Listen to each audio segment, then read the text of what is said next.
1890, 1941, 2023 এবং 2053 চারটি সম্পূর্ণ আলাদা আলাদা সময়ে চারজন ডিটেকটিভ ইংল্যান্ডের লং হারভেস্ট লেনের একটি জায়গায় আবিষ্কার করেন একই মৃতদেহ।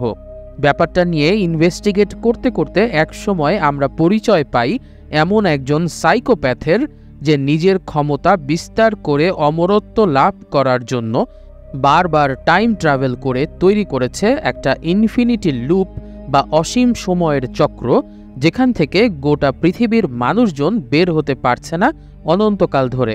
হ্যাঁ প্রিয় দর্শক, আজকে আমরা এক্সপ্লেইন করব টাইম ট্রাভেল রিলেটেড বিশ্বের অন্যতম সেরা একটা টিভি সিরিজ বডিজ এর কাহিনী। শুরু থেকে শেষ পর্যন্ত একটু মনোযোগ সহকারে দেখলে আশা করি সহজেই বুঝে যাবেন এই জটিল কাহিনীটি। আর আমি চেষ্টা করব সব পার্শ্ব কাহিনী বাদ দিয়ে ক্লিন অ্যান্ড কনসাইজ ওয়েতে স্বল্প সময়ের মধ্যে পুরো সিরিজটির কাহিনী তুলে ধরার। সিরিজটি শুরু হয় কারেন্ট টাইমলাইনে, অর্থাৎ 2023 সালের ঘটনা দেখিয়ে। অন্যান্য দিনের মতো একদিন সকালবেলা নিজের স্বামী সন্তানের কাছ থেকে বিদায় নিয়ে ডিউটিতে যান ডিটেকটিভ সার্জেন্ট সাহারা হাসান। সেদিন তার ডিউটি ছিল লন্ডনের রাস্তায় একটা রায়ট বা জনতার দাঙ্গা মিছিল কন্ট্রোল করার। সাহারা হঠাৎ করে রাস্তার পাশে একটা ডাস্টবিনের পেছনে সন্দেহজনকভাবে লুকিয়ে থাকতে দেখে একজন কিশোরকে। কিছু বুঝে ওঠার আগেই হঠাৎ করে আশেপাশের সব বৈদ্যুতিক পয়েন্ট যেন তীব্রভাবে ভোল্টেজ উপরে উঠে গিয়ে সবগুলো ল্যাম্পপোস্টের লাইট ফেটে যেতে থাকে। হঠাৎ এরকম বিস্ফোরণের ঝলক দেখে মিছিলরত জনগণের মধ্যে কিছুটা বিভ্রান্তি এবং ছোটাছুটি শুরু হয়। আর সেই সুযোগে সেই কিশোর একটা পিস্তল বের করে দৌড়ে পালিয়ে যাওয়ার চেষ্টা করে। ডিটেকটিভ সার্জেন্ট সাহারা সেই কিশোরের পেছনে দৌড়াতে দৌড়াতে পৌঁছে যান একটা গলির রাস্তায়, অথবা বলা যায় কিশোরটি যেন সাহারাকে টেনে নিয়ে যায় সেই জায়গায়। সেখানে সাহারা দেখতে পায় ছেলেটির পাশে মাটিতে পড়ে আছে একজন পুরুষের নগ্ন লাশ। পাশে পিস্তল হাতে দাঁড়িয়ে থাকা ছেলেটিকে দেখে লোকটির খুনি ভাবাটাই স্বাভাবিক, তবে ছেলেটি নিজেকে নির্দোষ দাবি করে ঘটনাস্থল থেকে পালিয়ে যায়। সাহারা লাশটিকে পরীক্ষা করে দেখতে পায় লোকটির বাম চোখে গুলি লেগে সে মারা গেছে, আর লোকটার হাতে 3 দাগ দিয়ে কেটে দেয়া একটা অদ্ভুত ট্যাটু করা। এই ঘটনাটি ঘটে লন্ডনের লং হারভেস্ট লেনে। আর মজার ব্যাপার হলো, অনেক আগের থেকেই লন্ডনের লং হারভেস্ট লেনের মতো অনেক জায়গার নামই বাংলায় লেখা থাকে। আপনাদের নিশ্চয়ই জানা আছে 1947 আগে প্রায় 200 বছর সমগ্র ভারতবর্ষ ইংল্যান্ডের উপনিবেশ ছিল।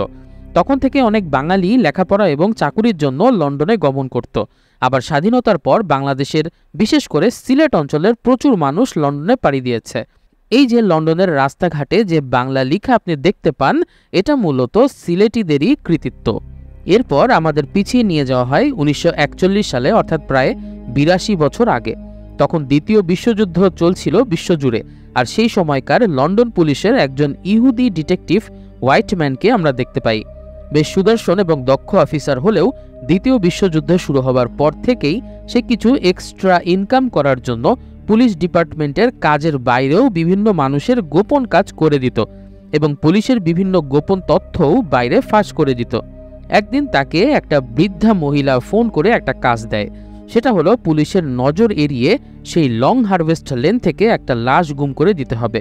বিনিময়ে হোয়াইটম্যান পেয়ে যাবে ভালো অঙ্কের একটা টাকা। ঠিক সেই মুহূর্তে তাদের অফিস রুমের ভোল্টেজ হঠাৎ করে বেড়ে যায় এবং সবগুলো লাইট বিস্ফোরিত হতে থাকে। দ্বিতীয় বিশ্বযুদ্ধের সময় অবশ্য এরকম বিদ্যুৎ বিভ্রাট খুব সাধারণ ঘটনা ছিল, তাই ব্যাপারটাকে তেমন একটা লক্ষ্য করেনি কেউ। সন্ধ্যা হলে সবার চোখ এড়িয়ে হোয়াইটম্যান চলে যায় সেই লং হারভেস্ট লেনে। খেয়াল করে দেখুন, 2023 সালে লং হারভেস্ট বাংলায় লেখা থাকলেও 1941-এ কিন্তু ছিল না। অর্থাৎ ইংল্যান্ড যখন ভারতবর্ষ শাসন করত তখন বাংলাকে পাত্তা না দিলেও বাংলাদেশ স্বাধীন হবার পরে বাঙালিদের লন্ডনে কৃতিত্বপূর্ণ বসবাসের কারণে ঠিকই রাস্তার নাম বাংলায় দিতে বাধ্য হয়েছে। যাই হোক, 1941 সালে হোয়াইটম্যান সেই রাস্তায় একদম অবিকল একই রকম একটা লাশ উদ্ধার করল। এরও বাম চোখে ছিল গুলির আঘাতের চিহ্ন, আর হাতে ছিল 3 দাগওয়ালা একটা ট্যাটু। পিছিয়ে যাওয়া যাক আরও 60 বছর, 1890 সালে। সে সময়কার লন্ডনের একজন ডিটেকটিভ ইন্সপেক্টর ছিলেন হিলিংহেড।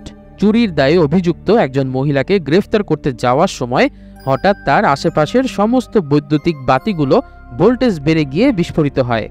একদম আগের দুইবারের ঘটনার মতো। আর তার কিছু সময় পর সেই লং হারভেস্ট লেনেই মানুষজন আবিষ্কার করে সেই নগ্ন পুরুষ মৃতদেহ। ডিটেকটিভ হিলিংহেড কি হয়েছে দেখতে যেয়ে দেখেন আগের সেই লাশটি যেন সময় পরিভ্রমণ করে একই ভঙ্গিতে ফিরে এসেছে 1890 সালে। তবে হিলিংহেডের কাছে তো লাশটি নতুন, তাই তিনি আশেপাশের সবকিছু খুঁটিয়ে খুঁটিয়ে লক্ষ্য করতে থাকেন। সে সময় তার সাথে পরিচয় হয় হেনরি নামের একজন ফটোগ্রাফারের। এই ফটোগ্রাফারকে পুলিশ ধরেছিল লাশটির ছবি তোলা অবস্থায়। হিলিংহেড অবশ্য এই ছবিগুলো দেখতে আগ্রহী ছিলেন, তবে সে তখনও বুঝতে পারেনি কোন ভয়ঙ্কর চক্রে সে ফেঁসে যাচ্ছে। একই লাশ একই জায়গায় পেয়ে গেল তিনটি ভিন্ন সময়ের তিনজন ডিটেকটিভ। এবার চলবে লাশ নিয়ে তাদের কাটাছেঁড়া। মানুষ যেমন কথা বলতে পারে, ঠিক তেমনি মৃত লাশও কিন্তু জানিয়ে দেয় অনেক কিছু। আর মৃত মানুষের সাথে কথা বলার ভাষা হলো পোস্টমর্টেম বা ময়নাতদন্ত। সেই পোস্টমর্টেম করে তারা জানতে পারে লোকটির চোখে গুলি লাগলেও মাথার ভেতরে কোনো গুলি পাওয়া যায়নি, এমনকি গুলি বের হয়ে যাবার কোনো চিহ্নও নেই, এমনকি গুলির কোনো খোসা বা বারুদের চিহ্নও পাওয়া যায়নি ক্রাইম সিনে। তাই তারা ভাবতে থাকে হয়তো লোকটিকে অন্য কোথাও হত্যা করে লং হারভেস্ট লেনে এসে ফেলে দেওয়া হয়েছিল। তবে লোকটির হাতের ট্যাটুর ব্যাখ্যা তাদের কারো কাছে ছিল না, সেই সাথে তার আঙুলের ছাপও তারা তাদের ডেটাবেজে খুঁজে পায় না। অন্যদের মতো অবশ্য হোয়াইটম্যান লাশটিকে নিয়ে এত গবেষণা করতে পারে না, কারণ সে তো এসেছে অন্য এক মহিলার কথা মতো লাশটা গায়েব করার জন্য। তবে সে যতটা নির্বিঘ্নে কাজটা সারতে চেয়েছিল সেটা সে পারে না। একজন কিশোরী মেয়ে অন্ধকারের মধ্যে এক ঝলক দেখে ফেলে তাকে। ব্যাপারটা পাত্তা না দিয়েই হোয়াইটম্যান মৃতদেহটা গাড়ির পেছনে ভরে নিয়ে চলে যেতে থাকে। তবে তার কিছু সময় পরে সে লক্ষ্য করে তার পেছনে গাড়ি নিয়ে ফলো করছে তার অফিসেরই আরেক পুলিশ অফিসার ফ্যারেল।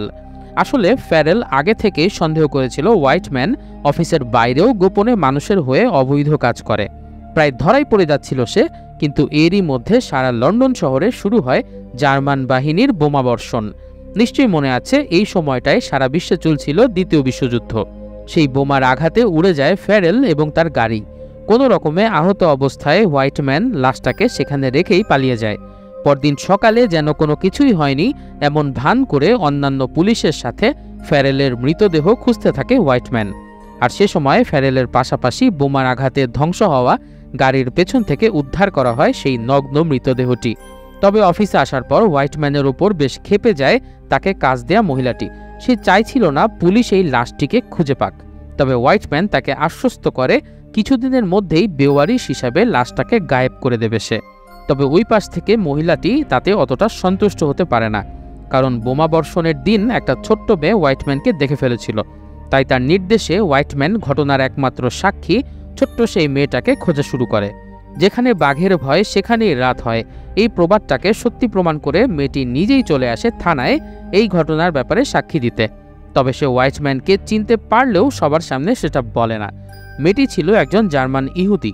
হিটলার বাহিনীর আক্রমণের মুখে তারা লন্ডনে আশ্রয় নিতে এসেছিল। তাই মেয়েটি সবার চোখ এড়িয়ে জার্মান ভাষায় হোয়াইটম্যানকে বলে তাকে আইসক্রিম এবং 10 শিলিং মুদ্রা দিলে সে কাউকে কিছু বলবে না। হোয়াইটম্যান 10 শিলিং দেওয়ার প্রতিশ্রুতি দিয়ে মেয়েটিকে পুলিশের চোখ বাঁচিয়ে বাইরে নিয়ে আসে। মেয়েটার নাম ছিল এস্থার। হোয়াইটম্যানের এই বাচ্চা মেয়ের প্রতি একটা মায়া জন্মে গিয়েছিল, তাই তার উপর ওই অজানা মহিলার ক্রমাগত চাপ থাকলেও সে সিদ্ধান্ত নেয় এস্থারকে না মেরে তার কাছে লুকিয়ে রাখবে। তাই সে গাড়িতে করে অনেক কৌশলে এস্থারকে নিজের বাসায় এনে লুকিয়ে ফেলে এবং মহিলাটিকে মিথ্যে বলে যে সে এস্থারকে মেরে ফেলেছে। তবে মেয়েটিকে আপাতত তার সাথে রাখলেও সে জানে মেয়েটি তার কাছে নিরাপদ নয়, কারণ মহিলাটি বিশ্বাস করেনি হোয়াইটম্যান মেয়েটিকে মারতে পারে। তাই মেয়েটিকে মারার জন্য সবসময় কিছু লোক তার বাসার সামনে ঘুরঘুর করত। পরদিন রাতে আবার যখন জার্মান বাহিনী এয়ার রেইড করা শুরু করলো, হোয়াইটম্যান তখন এস্থারকে নিয়ে পালিয়ে যাবার চেষ্টা করে। তারা অনেক মানুষের সাথে একটা সাবওয়েতে আশ্রয় নেয়। হঠাৎ তিনি লক্ষ্য করেন তার বাসার সামনে ঘুরঘুর করা সেই লোকটা তাকে খুঁজতে খুঁজতে সেখানেও চলে এসেছে। তখন হোয়াইটম্যান একজন বৃদ্ধা মহিলার জিম্মায় এস্থারকে রেখে ওই লোকটির সাথে বোঝাপড়া করতে যান। সেখানে তাদের মধ্যে মারামারি হয় এবং লোকটিকে মারতে পারলেও হোয়াইটম্যান লোকটির ছুরির আঘাতে মারাত্মক আহত হন। তবে লোকটির পকেট থেকে তিনি পুলিশের একটা আইডি কার্ড পান এবং বুঝতে পারেন লোকটি কোনো গুন্ডা নয়, বরং পুলিশেরই লোক। হোয়াইটম্যান আহত অবস্থায় ফিরে এসে দেখে সর্বনাশ যা হবার হয়ে গেছে। তিনি যে মহিলার কাছে বিশ্বাস করে এস্থারকে রেখে গিয়েছিলেন, সেই মহিলাটি বিষ খাইয়ে এস্থারকে মেরে ফেলেছে। হোয়াইটম্যান এই ছোট্ট মেয়ের মৃত্যুর ঘটনায় প্রচণ্ড কষ্ট পান এবং মহিলাটি পালিয়ে যাবার সময় তার মুখের কিছু কথা শুনে বুঝতে পারেন আসলে এই মহিলাই ছিল সে, যিনি ফোনে এতদিন তাকে বিভিন্ন গোপন কাজ করার নির্দেশ দিত। এরপর হোয়াইটম্যান তার ডিপার্টমেন্টের বসের কাছে যেয়ে আত্মসমর্পণ করে এবং সব স্বীকার করে, অর্থাৎ এতদিন ধরে সে যে একজন মহিলার কথা শুনে সব অপকর্ম করেছে সে সব কথা সে স্বীকার করে। তবে তার সন্দেহ ছিল এই অফিসেই সেই মহিলার আরও একজন চর আছে। অন্যান্য অফিসারদের সহায়তায় সবার টেলিফোন ট্যাপ করে হোয়াইটম্যান বের করে ফেলে তাদের অফিসেরই এক মহিলার ডেস্ক অফিসার থানার ভেতরের সব তথ্য বাইরে পাচার করছিল। তবে মহিলাটি ধরা পড়ার পর জানায় তার ছেলেকে জিম্মি করে তার কাছ থেকে এই সুবিধা আদায় করছিল তারা। তার কাছ থেকে যে মহিলাটি এতদিন হোয়াইটম্যানকে বিভিন্ন অপকর্ম করার নির্দেশ দিয়েছিল এবং এস্থারকে খুন করেছে তার পরিচয় জানতে পারে সে। মহিলাটির নাম ছিল পলি হার্কার। তিনি একজন সম্ভ্রান্ত পরিবারের ভদ্রমহিলা ছিল। তার বসের সাথে হোয়াইটম্যান মহিলাটিকে গ্রেফতার করতে যায়, তবে তখন সে তার বসকে ঘুষি মেরে পলিকে অপহরণ করে। সে জানত এই প্রভাবশালী মহিলাকে পুলিশ কিছুই করবে না প্রমাণের অভাবে, কিন্তু হোয়াইটম্যান ঠিকই চিনতে পেরেছিল যে এই মহিলাই এস্থারকে বিষ খাইয়ে মেরেছিল। তাই তাকে জেরা করার জন্য হোয়াইটম্যান নিজের গাড়িতে তুলে নেয়। সে মহিলাটির কাছ থেকে জানতে চায় সেই গুলিবিদ্ধ লাশটা আসলে কার ছিল, যেটা গোপনে সরানো নিয়ে এত কিছু হলো। মহিলাটি শুরুতে বলতে না চাইলেও পরে সব কিছু হোয়াইটম্যানকে খুলে বলতে রাজি হয়, কিন্তু এর মধ্যে একদল পুলিশ চলে আসে সেখানে। হোয়াইটম্যান একটু অবাক হয় যে এই ঘটনায় পুলিশ চিফকেও স্বয়ং চলে আসতে দেখেছে সে। তবে পুলিশ চিফ তখন একটা অদ্ভুত কাজ করে, সে হোয়াইটম্যানের বসকে গুলি করে মেরে ফেলে এবং এই হত্যার দায় চাপিয়ে হোয়াইটম্যানকে গ্রেফতার করে নেয় আর মহিলাটিকে মুক্ত করে দেয়। আপাতত হোয়াইটম্যানের কাহিনী আমরা এখানেই পজ করব। এ পর্যন্ত একটু কষ্ট করে মনে রাখুন। আমরা ফিরে আসি 2023 সালে। সাহারা হাসান তার বস জ্যাক বারবারের কাছ থেকে সেই পিস্তলধারী তরুণের ঠিকানা পেয়ে যায়। ছেলেটার নাম ছিল সৈয়দ তাহির।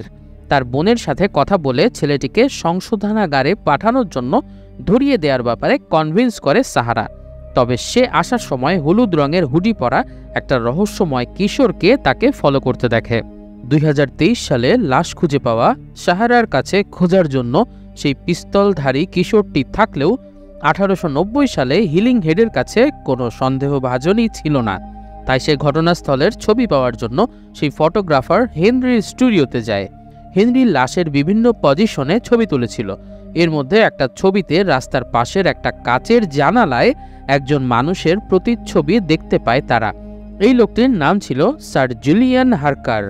তিনি সেই সময়ে লন্ডনের একজন প্রভাবশালী লোক ছিলেন। হেনরির সাথে কিছুক্ষণ কথা বলেই অবশ্য হিলিংহেড বুঝতে পারে হেনরি ছিল আসলে সমকামী, আর সেই সময়ে লন্ডনে এই কাজটি ছিল নিষিদ্ধ।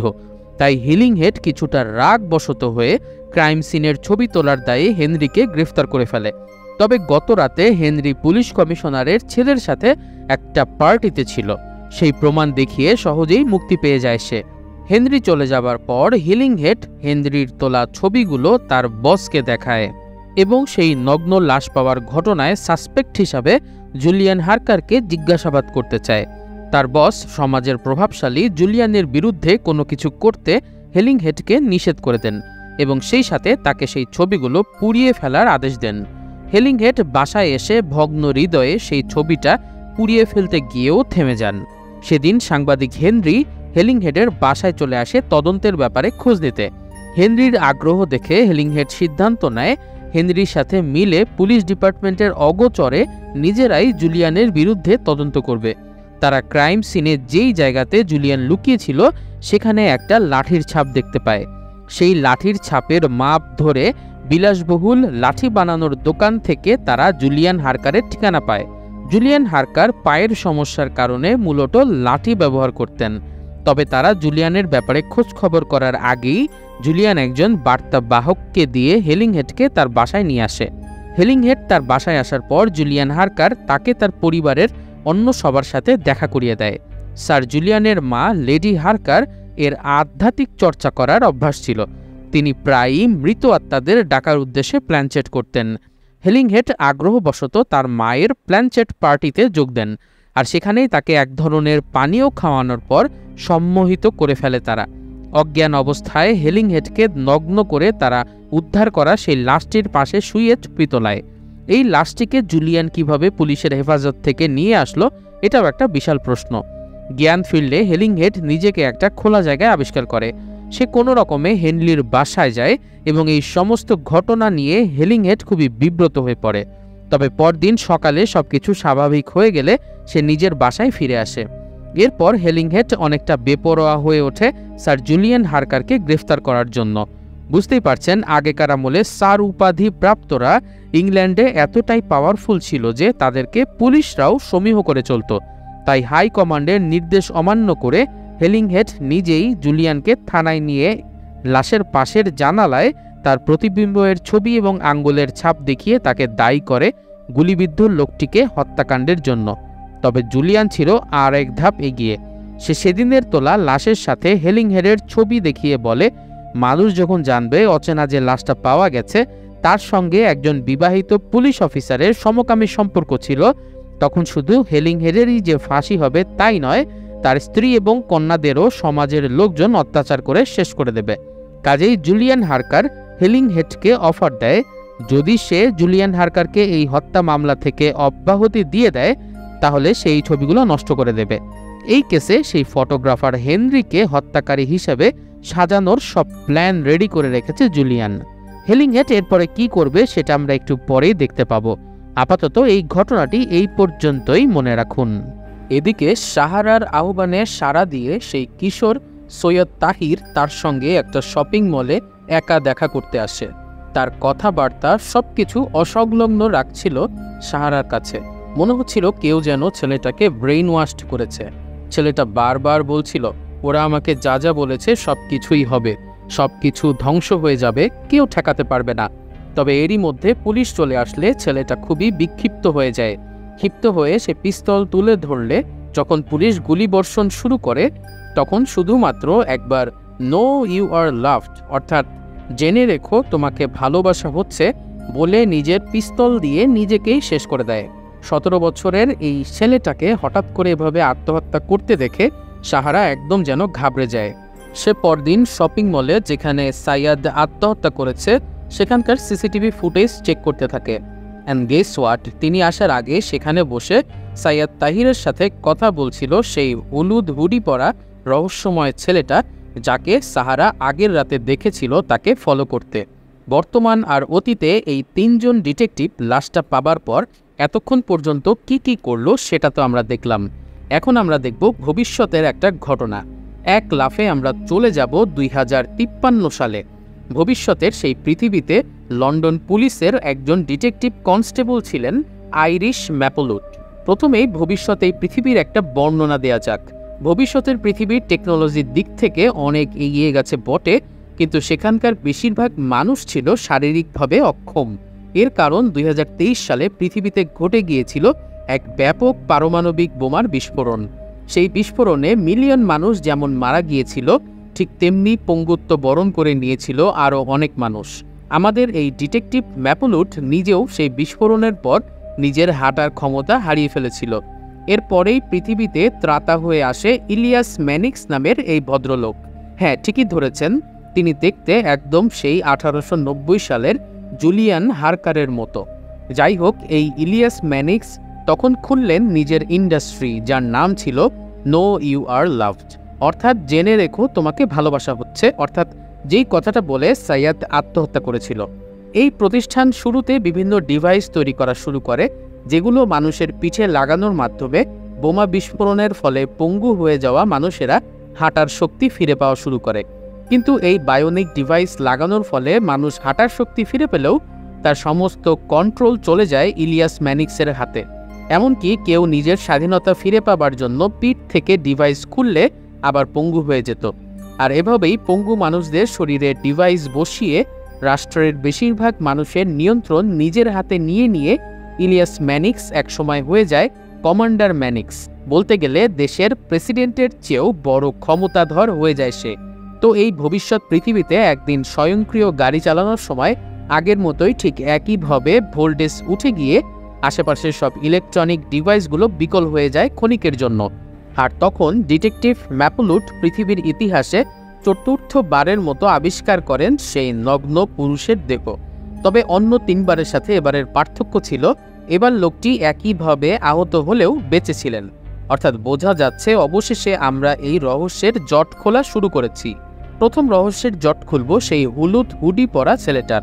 ভবিষ্যতের পৃথিবীর সেই ক্ষমতাধর ইলিয়াস ম্যানিক্সের কিশোর বয়সের ভার্সনই হলো আসলে সেই হলুদ হুডি পরা ছেলেটা।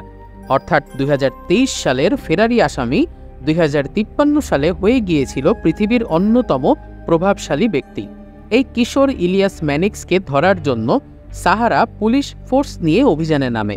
তার পালক পিতা এবং মাতাকে তারা গ্রেফতার করে, কিন্তু তাদের কাছ থেকে ইলিয়াসের ব্যাপারে কোনো তথ্যই শুরুতে জানতে পারে না তারা। তবে তাদের ফেসবুক পেজে সাহারা একটা ক্যারাভানের ছবি দেখতে পায়। সেই ভ্যানের লাইসেন্স নাম্বার ট্রেস করে রাস্তার সিসি ক্যামেরায় পুলিশ দেখতে পায় ইলিয়াস সেই ভ্যানটি বর্তমানে ব্যবহার করছেন। পুলিশ সেই ভ্যানের খোঁজে চলে যায়, আর সাহারা ইলিয়াসের পালক বাবা মাকে জিজ্ঞাসাবাদ করতে থাকে।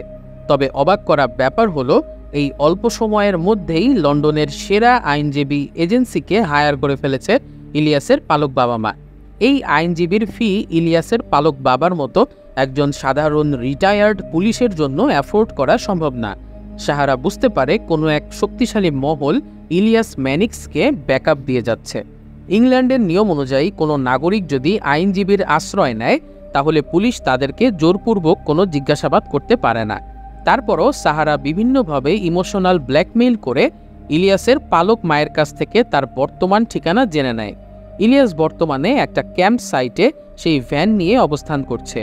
ঠিকানা জানার পর পুলিশ দ্রুত সেই ঠিকানায় যেতে থাকে, কিন্তু সেই ঠিকানায় যেয়ে পুলিশ সেই ভ্যানটা পায় ঠিকই, কিন্তু সেটা ছিল আসলে একটা ফাঁদ। সেই ভ্যানের ভেতরে একটা বোমা পেতে রাখা ছিল, যেটার বিস্ফোরণে 2 জন পুলিশ সদস্য মারা যায়। আর এই ব্যাপারে যাতে সাহারা আর কোনো জিজ্ঞাসাবাদ না করতে পারে, সেজন্য ইলিয়াসের পালিত মা নিজেই কামড় দিয়ে নিজের জিহ্বা কেটে ফেলে। কি পৈশাচিক একটা ব্যাপার! এই ইলিয়াসকে বাঁচানোর জন্য কিছু মানুষ প্রাণান্ত প্রচেষ্টা করে যাচ্ছে ক্রমাগত। তবে সারাদিন লুকিয়ে থাকলেও রাতের বেলা নিজে থেকেই সাহারার বাসায় চলে আসে ইলিয়াস। মূলত ইলিয়াস সাহারাকে কিছু একটা বলতে চাচ্ছিল, কিন্তু পাহারায় থাকা 2 জন পুলিশ এসে ইলিয়াসকে গ্রেফতার করে ফেলে। ইলিয়াসকে থানায় নিয়ে আসলে তার লয়ার পুলিশের কাছে মুখ খোলা থেকে বিরত রাখে ইলিয়াসকে। যেহেতু তার বয়স মাত্র 17 বছর আর কোনো হত্যাকাণ্ডের সাথেই একদম সরাসরি তার জড়িত থাকার কোনো প্রমাণ নেই, তাই আদালতের সাহায্য নিয়ে সহজেই সে ইলিয়াসকে জামিন করিয়ে আনতে পারবে। কিন্তু ইলিয়াস মূলত ছিল খুবই ভীতু, দুঃখী এবং নিঃসঙ্গ একটি ছেলে। ছোটবেলায় তার আসল বাবা মা তাকে ছেড়ে দেয় দত্তক বাবা মায়ের হাতে। সেই পরিবারে সবসময় একটা চাপের মধ্যে থাকতে থাকতে এক পর্যায়ে তার মধ্যে কিছু মানসিক সমস্যা তৈরি হয়। হয়তো নিজের মধ্যে সেই চাপ থেকে বের হয়ে আসার জন্যই সে হঠাৎ করে সেই লয়ারকে সেখান থেকে চলে যেতে বলে। তবে ইলিয়াস শুধু সাহারার সাথে কথা বলতে চায়, এবং সে চায় কথাগুলো অন্য কেউ যেন না জানুক।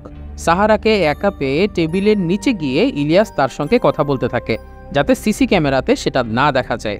ইলিয়াস এবার মূলত সাহারাকে অনেক কিছুই বলে দেয়। পৃথিবীতে সবকিছু যে আগে থেকেই নির্ধারিত, সাহারা যে চোখে গুলিবিদ্ধ লাশ পেয়েছে, সেই লাশ যে এর আগেও 2 বার পৃথিবীতে এসেছে, এসব কথা সে সাহারাকে বলতে থাকে। তবে সাহারা তার সব কথা বিশ্বাস না করলেও চুপচাপ শুনে যাচ্ছিল। তবে সাহারার বস এসে ইলিয়াসকে টেবিল থেকে বের করে আনে এবং তাদের মধ্যে কথোপকথন শেষ করে দেয়। তবে ইলিয়াসের কথাগুলো শুনে সাহারার মনের ভেতরে একটু সন্দেহ উকি দেয়। সে সেই ক্রাইম সিন অর্থাৎ লং হারভেস্ট লেনে চলে যায় আবার, এবং আরেকটু খোঁজাখুঁজি শুরু করে। ইন্টারেস্টিং ব্যাপার হলো, এর আগে ইন্সপেক্টর হেলিংহেড যখন কেসটা সলভ করতে পারেননি, তখন এক সময় খেয়ালের বশে ক্রাইম সিনে একটা দেয়াল ঘষে নিজের নাম লিখে এসেছিলেন। সেই নাম এত বছর পরে এসে দেখতে পায় ডিটেকটিভ সার্জেন্ট সাহারা। সেই নামের সাথে লাশের হাতে আঁকা ট্যাটুর মতো একটা নকশাও করা ছিল ওয়ালে। এটা দেখে সাহারা বুঝতে পারে হেলিংহেড নামটা সেই লাশ পাওয়া কেসের সাথে অবশ্যই জড়িত থাকতে পারে। এরপর পুলিশের পুরাতন ডেটাবেস থেকে হেলিংহেড সম্পর্কে যা যা তথ্য আছে সেগুলো জানতে থাকে সে। তার শেষ কেসটাই ছিল এই গুলিবিদ্ধ লাশ পাওয়ার কেস, আর সেই কেসের ডিটেইল এবং ছবিগুলো দেখে বিস্ময়ে হা হয়ে যায় সাহারা। কারণ তার পাওয়া লাশ এবং হেরিংহেডের পাওয়া লাশ একদম একই। বিস্ময়ের মাত্রা আরও বেড়ে যায় যখন বর্ষিয়ান লাইব্রেরিয়ান এই কেসের সিমিলার কেস ফাইল অর্থাৎ হোয়াইটম্যানের কেসের ডকুমেন্টও সাহারাকে বের করে দেয়। একই লোক একইভাবে মারা গেছে, হাতে একই ট্যাটু, এর চেয়ে কোইন্সিডেন্স আর হতেই পারে না। সাহারা এই সকল কিছু তার বস জ্যাক বারবারকে জানায়। তবে তার বস জানায় এসব কি এক্স ফাইল টিভি সিরিজের কোনো কেস নাকি, অর্থাৎ তিনি এগুলোকে তেমন একটা বিশ্বাস করেন না। তবে সাহারা আরও একটা ইন্টারেস্টিং ফ্যাক্ট আবিষ্কার করেন। ডিটেকটিভ হেরিংহেড জুলিয়ান হার্কারের বিরুদ্ধে তদন্ত করছিলেন, আর বর্তমানে ইলিয়াস এবং তার বাবা মাকে যেই আইনজীবীরা সাপোর্ট দিচ্ছেন তারা হার্কার লিগাল নামের একটি এজেন্সিতে চাকরি করেন। তখন সাহারা সেই জুলিয়ান হার্কারের 1890 সালের সময়কার পুরাতন বাড়িতে যান। সেখানে তিনি পুরাতন কিছু টেপ রেকর্ডার পান যেখানে শোনা যাচ্ছে জুলিয়ান হার্কারের কণ্ঠস্বর, যেন তিনি সেই রেকর্ডারগুলোতে কারো জন্য কোনো ইনস্ট্রাকশন দিয়ে যাচ্ছেন। এর মধ্যেই হঠাৎ করে সেই বাসাতে চলে আসে ইলিয়াসের পালক পিতা। সাহারা বুঝতে পারে ইলিয়াসকে আজকের এই সাইকোতে পরিণত করার ক্ষেত্রে এই লোকেরও হাত আছে। তিনি সাহারাকে একটা গোপন ল্যাবে নিয়ে যান। সেখানে সাহারা দেখতে পান এখন পর্যন্ত যে 3বার গুলিবিদ্ধ নগ্ন লাশটা পৃথিবীতে এসেছে সেই 3টা মৃতদেহই বিশেষ প্রক্রিয়ায় সংরক্ষণ করে রাখা হয়েছে সেখানে। তবে কিছু বুঝে ওঠার আগেই সাহারাকে ইলিয়াসের পালক বাবা একটা ডানজন বা মাটির নিচের গোপন ঘরে আটকে ফেলেন। পরে পুলিশ এসে তাকে উদ্ধার করলেও সেই ঘরে সন্দেহভাজন কিছু আর খুঁজে পায় না তারা। সবকিছু যেন ভোজবাজির মতোই সরিয়ে ফেলা হয়েছে সেখান থেকে। এর মধ্যে হেরিংহেডের কেস ফাইল থেকে পাওয়া জুলিয়ান হার্কারের ফিঙ্গারপ্রিন্ট ল্যাব টেস্ট করা হয় এবং তারা অবাক হয়ে দেখতে পায় 1890 সালের লন্ডনের সেই প্রভাবশালী জুলিয়ান হার্কারের আঙুলের ছাপের সাথে 2023 সালের কিশোর ইলিয়াস ম্যানিক্সের আঙুলের ছাপ হুবহু এক। এটা কি করে সম্ভব সেটা সাহারা ভেবে পায় না। জুলিয়ান যদি ইলিয়াসের আত্মীয় হয় তাহলেও এটা সম্ভব নয়, কারণ পৃথিবীতে দুজন মানুষের আঙ্গুলের ছাপ কখনোই 100% ম্যাচ করবে না। তবে ইলিয়াস এই ব্যাপারে কিছুই বলতে পারে না, কারণ সে জুলিয়ান হার্কারকে কখনো চিনতো না এবং কখনো দেখেও নি। তবে ইলিয়াসের কাছ থেকে সে একটা তথ্য জানতে পারে, সেটা হলো ইলিয়াসের আসল মায়ের নাম ছিল সারা। ডিটেকটিভ সাহারা এরপরে ইলিয়াসের মা সারার বাসায় গিয়ে ইলিয়াসের ব্যাপারে সব তথ্য জানতে চায়। ইলিয়াসের বয়স যখন মাত্র 4 বছর ছিল তখন সে তাকে চাইল্ড কেয়ারে অ্যাডপশনের জন্য দিয়ে দেয়। তার আগে থেকে কিছু সাইকোলজিক্যাল সমস্যা ছিল। 15 বছর বয়সে ঘর ছাড়েন সারা। তখন তার এক লোকের সাথে পরিচয় হয়, তার সাথে প্রেমের ফসলই হলো এই ইলিয়াস। কিন্তু মাত্র 16 বছর বয়সে মা হবার পর সারা জানতেন এই সন্তানের দায়িত্ব তিনি নিতে পারবেন না। এছাড়াও সন্তানের বাবা সন্তান হবার পর তার দায়িত্ব না নিয়ে চলে যান। তাই মূলত তিনি ইলিয়াসকে অ্যাডপ্টেশনের জন্য দিয়ে দেন। কিন্তু তার সেই প্রেমিক অর্থাৎ ইলিয়াসের আসল বাবা এখন কোথায়? এখানেও একটা চমক অপেক্ষা করছে। সাহারার বস অর্থাৎ পুলিশ অফিসার জ্যাক বারবারই হচ্ছে ইলিয়াসের আসল বাবা। তার মানে এতদিন ইলিয়াসের পরিচয় জানার পরেও পুলিশ অফিসার জ্যাক অভিনয় করে গেছে। এর পেছনে কি রহস্য সেটা ভাবতে ভাবতে সাহারা বের হয়ে যায়। আপাতত এই পর্যন্ত ডিটেকটিভ সাহারা হাসানের কথা মনে রাখুন। এবার আমরা চলে যাব অন্য একটা টাইমলাইনে। ভবিষ্যতের পৃথিবীতে ডিটেকটিভ ম্যাপলুট কিন্তু তার খুঁজে পাওয়া বডিটির ব্যাপারে তদন্ত করতে চান, কিন্তু তার বস তাকে সেই তদন্ত করতে নিষেধ করে দেয়। রাগে সে নিজের ভাইয়ের কাছে যাবার সিদ্ধান্ত নেয়। বোমা বিস্ফোরণের পর বেশিরভাগ পঙ্গু মানুষ তাদের পিঠে লাগানো বায়োনিক ডিভাইসের মাধ্যমে চলাচল করার শক্তি ফিরে পেলেও কিছু লোক সেই ডিভাইস না নিয়ে হাসি মুখে পঙ্গুত্ব বরণ করে নিয়েছে নিজেদের স্বাধীনতার বিনিময়ে। এদের মধ্যে একজন ছিল ম্যাপলুডের ভাই। কমান্ডার ম্যানিক্সের নিয়ন্ত্রণে না থাকায় সে স্বাধীনভাবে ইন্টারনেট ব্যবহার করতে পারত। ম্যাপলুড যখন লাশটা প্রথম পেয়েছিল তখন লোকটির চোখ থেকে রক্ত ছিটে এসে তার শার্টে লেগেছিল। সেই রক্তের স্যাম্পল দিয়ে তার ভাইয়ের সাহায্য নিয়ে সে ভিকটিমের পরিচয় বের করে ফেলে। এই যে লোকটির লাশ আমরা বিভিন্ন টাইম ফ্রেমে পেতে দেখেছি তার নাম হলো গ্যাব্রিয়েল ডিফয়। তিনি পেশায় একজন বিজ্ঞানী এবং গ্রিনিচ পার্ক বিশ্ববিদ্যালয়ের কোয়ান্টাম গ্র্যাভিটি থিওরি বিষয়ের অধ্যাপক। ঠিকানা পেয়ে যাবার পর ম্যাপলুট লোকটির খোঁজে বেরিয়ে পড়তে চায়, কিন্তু ওই যে এই পৃথিবীতে তার কিন্তু কোনো স্বাধীনতা নেই। সে লোকটির আসল পরিচয় জেনে ফেলেছে। এই ব্যাপারটা ডিভাইসের মাধ্যমে কমান্ডার ম্যানিক্স জেনে ফেলে। ফলে স্বয়ংক্রিয় গাড়ির মাধ্যমে তিনি ম্যাপলউডকে নিজের অফিসে ডেকে পাঠান। তিনি ডিটেকটিভকে বলেন ডিফয় নামের এই কোয়ান্টাম ফিজিক্সের প্রফেসর আসলে চ্যাপেল পেরিলিয়াস নামের একটা সন্ত্রাসী সংগঠনের সদস্য। এই চ্যাপেল পেরিলিয়াস শব্দটি সর্বপ্রথম 19 শতকের বিখ্যাত কবি ইলিয়ট তার বিখ্যাত কবিতা ওয়েস্টল্যান্ডে কোনো সুপার ন্যাচারাল ঘটনার কারণে অনিশ্চিত ভবিষ্যতের মুখে পড়া মানুষের মানসিক অবস্থা বোঝাতে ব্যবহার করেছিলেন। যাই হোক, বডি সিরিজে এই সংগঠনের লক্ষ্য হল কমান্ডার ম্যানিক্সকে মেরে ফেলে সমাজে সাম্যতা প্রতিষ্ঠা করা। তাই ম্যানিক্স চান ম্যাপলউড এই প্রফেসর ডিফয়কে গ্রেফতার করুক। ম্যাপলউড তার কথা মতো চলে যায় প্রফেসর ডিফয়ের ভার্সিটিতে এবং সেখানে অবাক হয়ে দেখতে পায় দিব্যি সুস্থ সবল ডিফয় হেঁটে চলে বেড়াচ্ছে। ম্যাপলউডের প্রশ্ন জাগে, তাহলে বিছানায় শুয়ে থাকা চোখে গুলি লাগা ব্যক্তিটিকে? ম্যাপলউড ডিফয়কে নিয়ে যায় হাসপাতালে থাকা সেই ব্যক্তির কাছে। ডিফয় গুলিবিদ্ধ অবস্থায় নিজেরই একটা প্রতিরূপ দেখে চমকে যায়। যদিও গুলিবিদ্ধ লোকটার হাতে একটা 3 দাগওয়ালা ট্যাটু আছে, যেটা ডিফয়ের হাতে নেই। তবে ডিফয় হাসপাতালে আসার কিছুক্ষণের মধ্যেই গুলিবিদ্ধ লোকটার শরীরের অবস্থার অবনতি ঘটে এবং সে মারা যায়। নিজের চোখের সামনে অনেকটা নিজেরই মৃত্যু দেখে অসুস্থ হয়ে পড়ে ডিফয়। তারা আরও অবাক হয় এটা দেখে যে দুই শরীরের ডিএনএ একদম একই রকম, অর্থাৎ এতে কোনো সন্দেহ নেই মৃত ব্যক্তি এবং গ্যাব্রিয়েল ডিফয় দুইজন শারীরিকভাবে একই মানুষ। এই তথ্যগুলো ম্যাপলউড জানায় ম্যানিক্সকে। তবে ম্যানিক্সের ধারণা ডিফয় নিশ্চয়ই এমন কিছু আবিষ্কার করেছে যেটার কারণে ওর নিজের শরীরই এভাবে ফিরে এসেছে গুলিবিদ্ধ হয়ে বিভিন্ন সময়ে। এই ব্যাপারটা নিশ্চিত হবার জন্য ম্যানিক্স ম্যাপলউডকে ডিফয়ের পিছে লেগে সত্যিটা জেনে ফেলার নির্দেশ দেয়। ম্যাপলউড পরদিন থেকে ডিফয়ের পিছে লাগা শুরু করে। আমরা দেখতে পাই ডিফয় তার কোয়ান্টাম ফিজিক্সের ক্লাস নিচ্ছিলেন। সেখানে তিনি ডয়চে পার্টিকেল নিয়ে পড়াচ্ছিলেন। তিনি দেখাচ্ছিলেন কিভাবে টাইম স্পেস কার্ভের বেন্ডের ফলে সৃষ্ট ওয়ার্ম হোলে একটা পার্টিকেল বা বস্তু একসাথে বর্তমান থেকে অতীত এবং ভবিষ্যতে সমান সময়ে অতিক্রম করে চলে যেতে পারে। এখানে আমি একটু টাইম স্পেস কার্ভ বেন্ডের ফলে কিভাবে ওয়ার্ম হোল তৈরি হয় সেই ব্যাপারটা একটু বলি। মনে করুন টাইম স্পেস কার্ভে এখানে দুটো সময়ের পয়েন্ট আছে, এ এবং বি। এ হচ্ছে 2010 সাল এবং বি হচ্ছে 2050। স্বাভাবিকভাবে আপনাকে এ থেকে বি পয়েন্টে যেতে এই পথে যেতে হবে, যাতে আপনার সময় লাগবে 40 বছর। কিন্তু কোনো বিশেষ যন্ত্রের মাধ্যমে যদি কোনোভাবে টাইম স্পেস কার্ভটাকে এভাবে বেন্ড করা যায়, তাহলেই সৃষ্টি হবে ওয়ার্ম হোলের। ওয়ার্ম অর্থাৎ কেঁচো যেভাবে একটা অ্যাপলের মধ্যে ফুটো করে ঢুকে যায়, এই টাইম স্পেস কার্ভের বেন্ডের ফলে ঠিক একই রকম ছিদ্র তৈরি হয় বলেই একে বলা হচ্ছে ওয়ার্ম হোল। এই বিশেষ অবস্থায় কোনো মানুষ যদি ওয়ার্ম হোলে প্রবেশ করে, তাহলে মুহূর্তের মধ্যেই এ থেকে বি পয়েন্টে চলে যেতে পারবে, অর্থাৎ 40 বছর সামনে চলে যেতে পারবে। এখন বিজ্ঞানী ডিফয় এমন একটা মেশিন নিয়ে গবেষণা করছেন যার ফলে ওয়ার্ম হোল তৈরি হয়ে 3টি সময়কে একই বিন্দুতে আনবে। ধরুন বর্তমান সময় হচ্ছে এ, এর থেকে 50 বছর সামনে আছে পয়েন্ট বি এবং 50 বছর পেছনে আছে পয়েন্ট সি।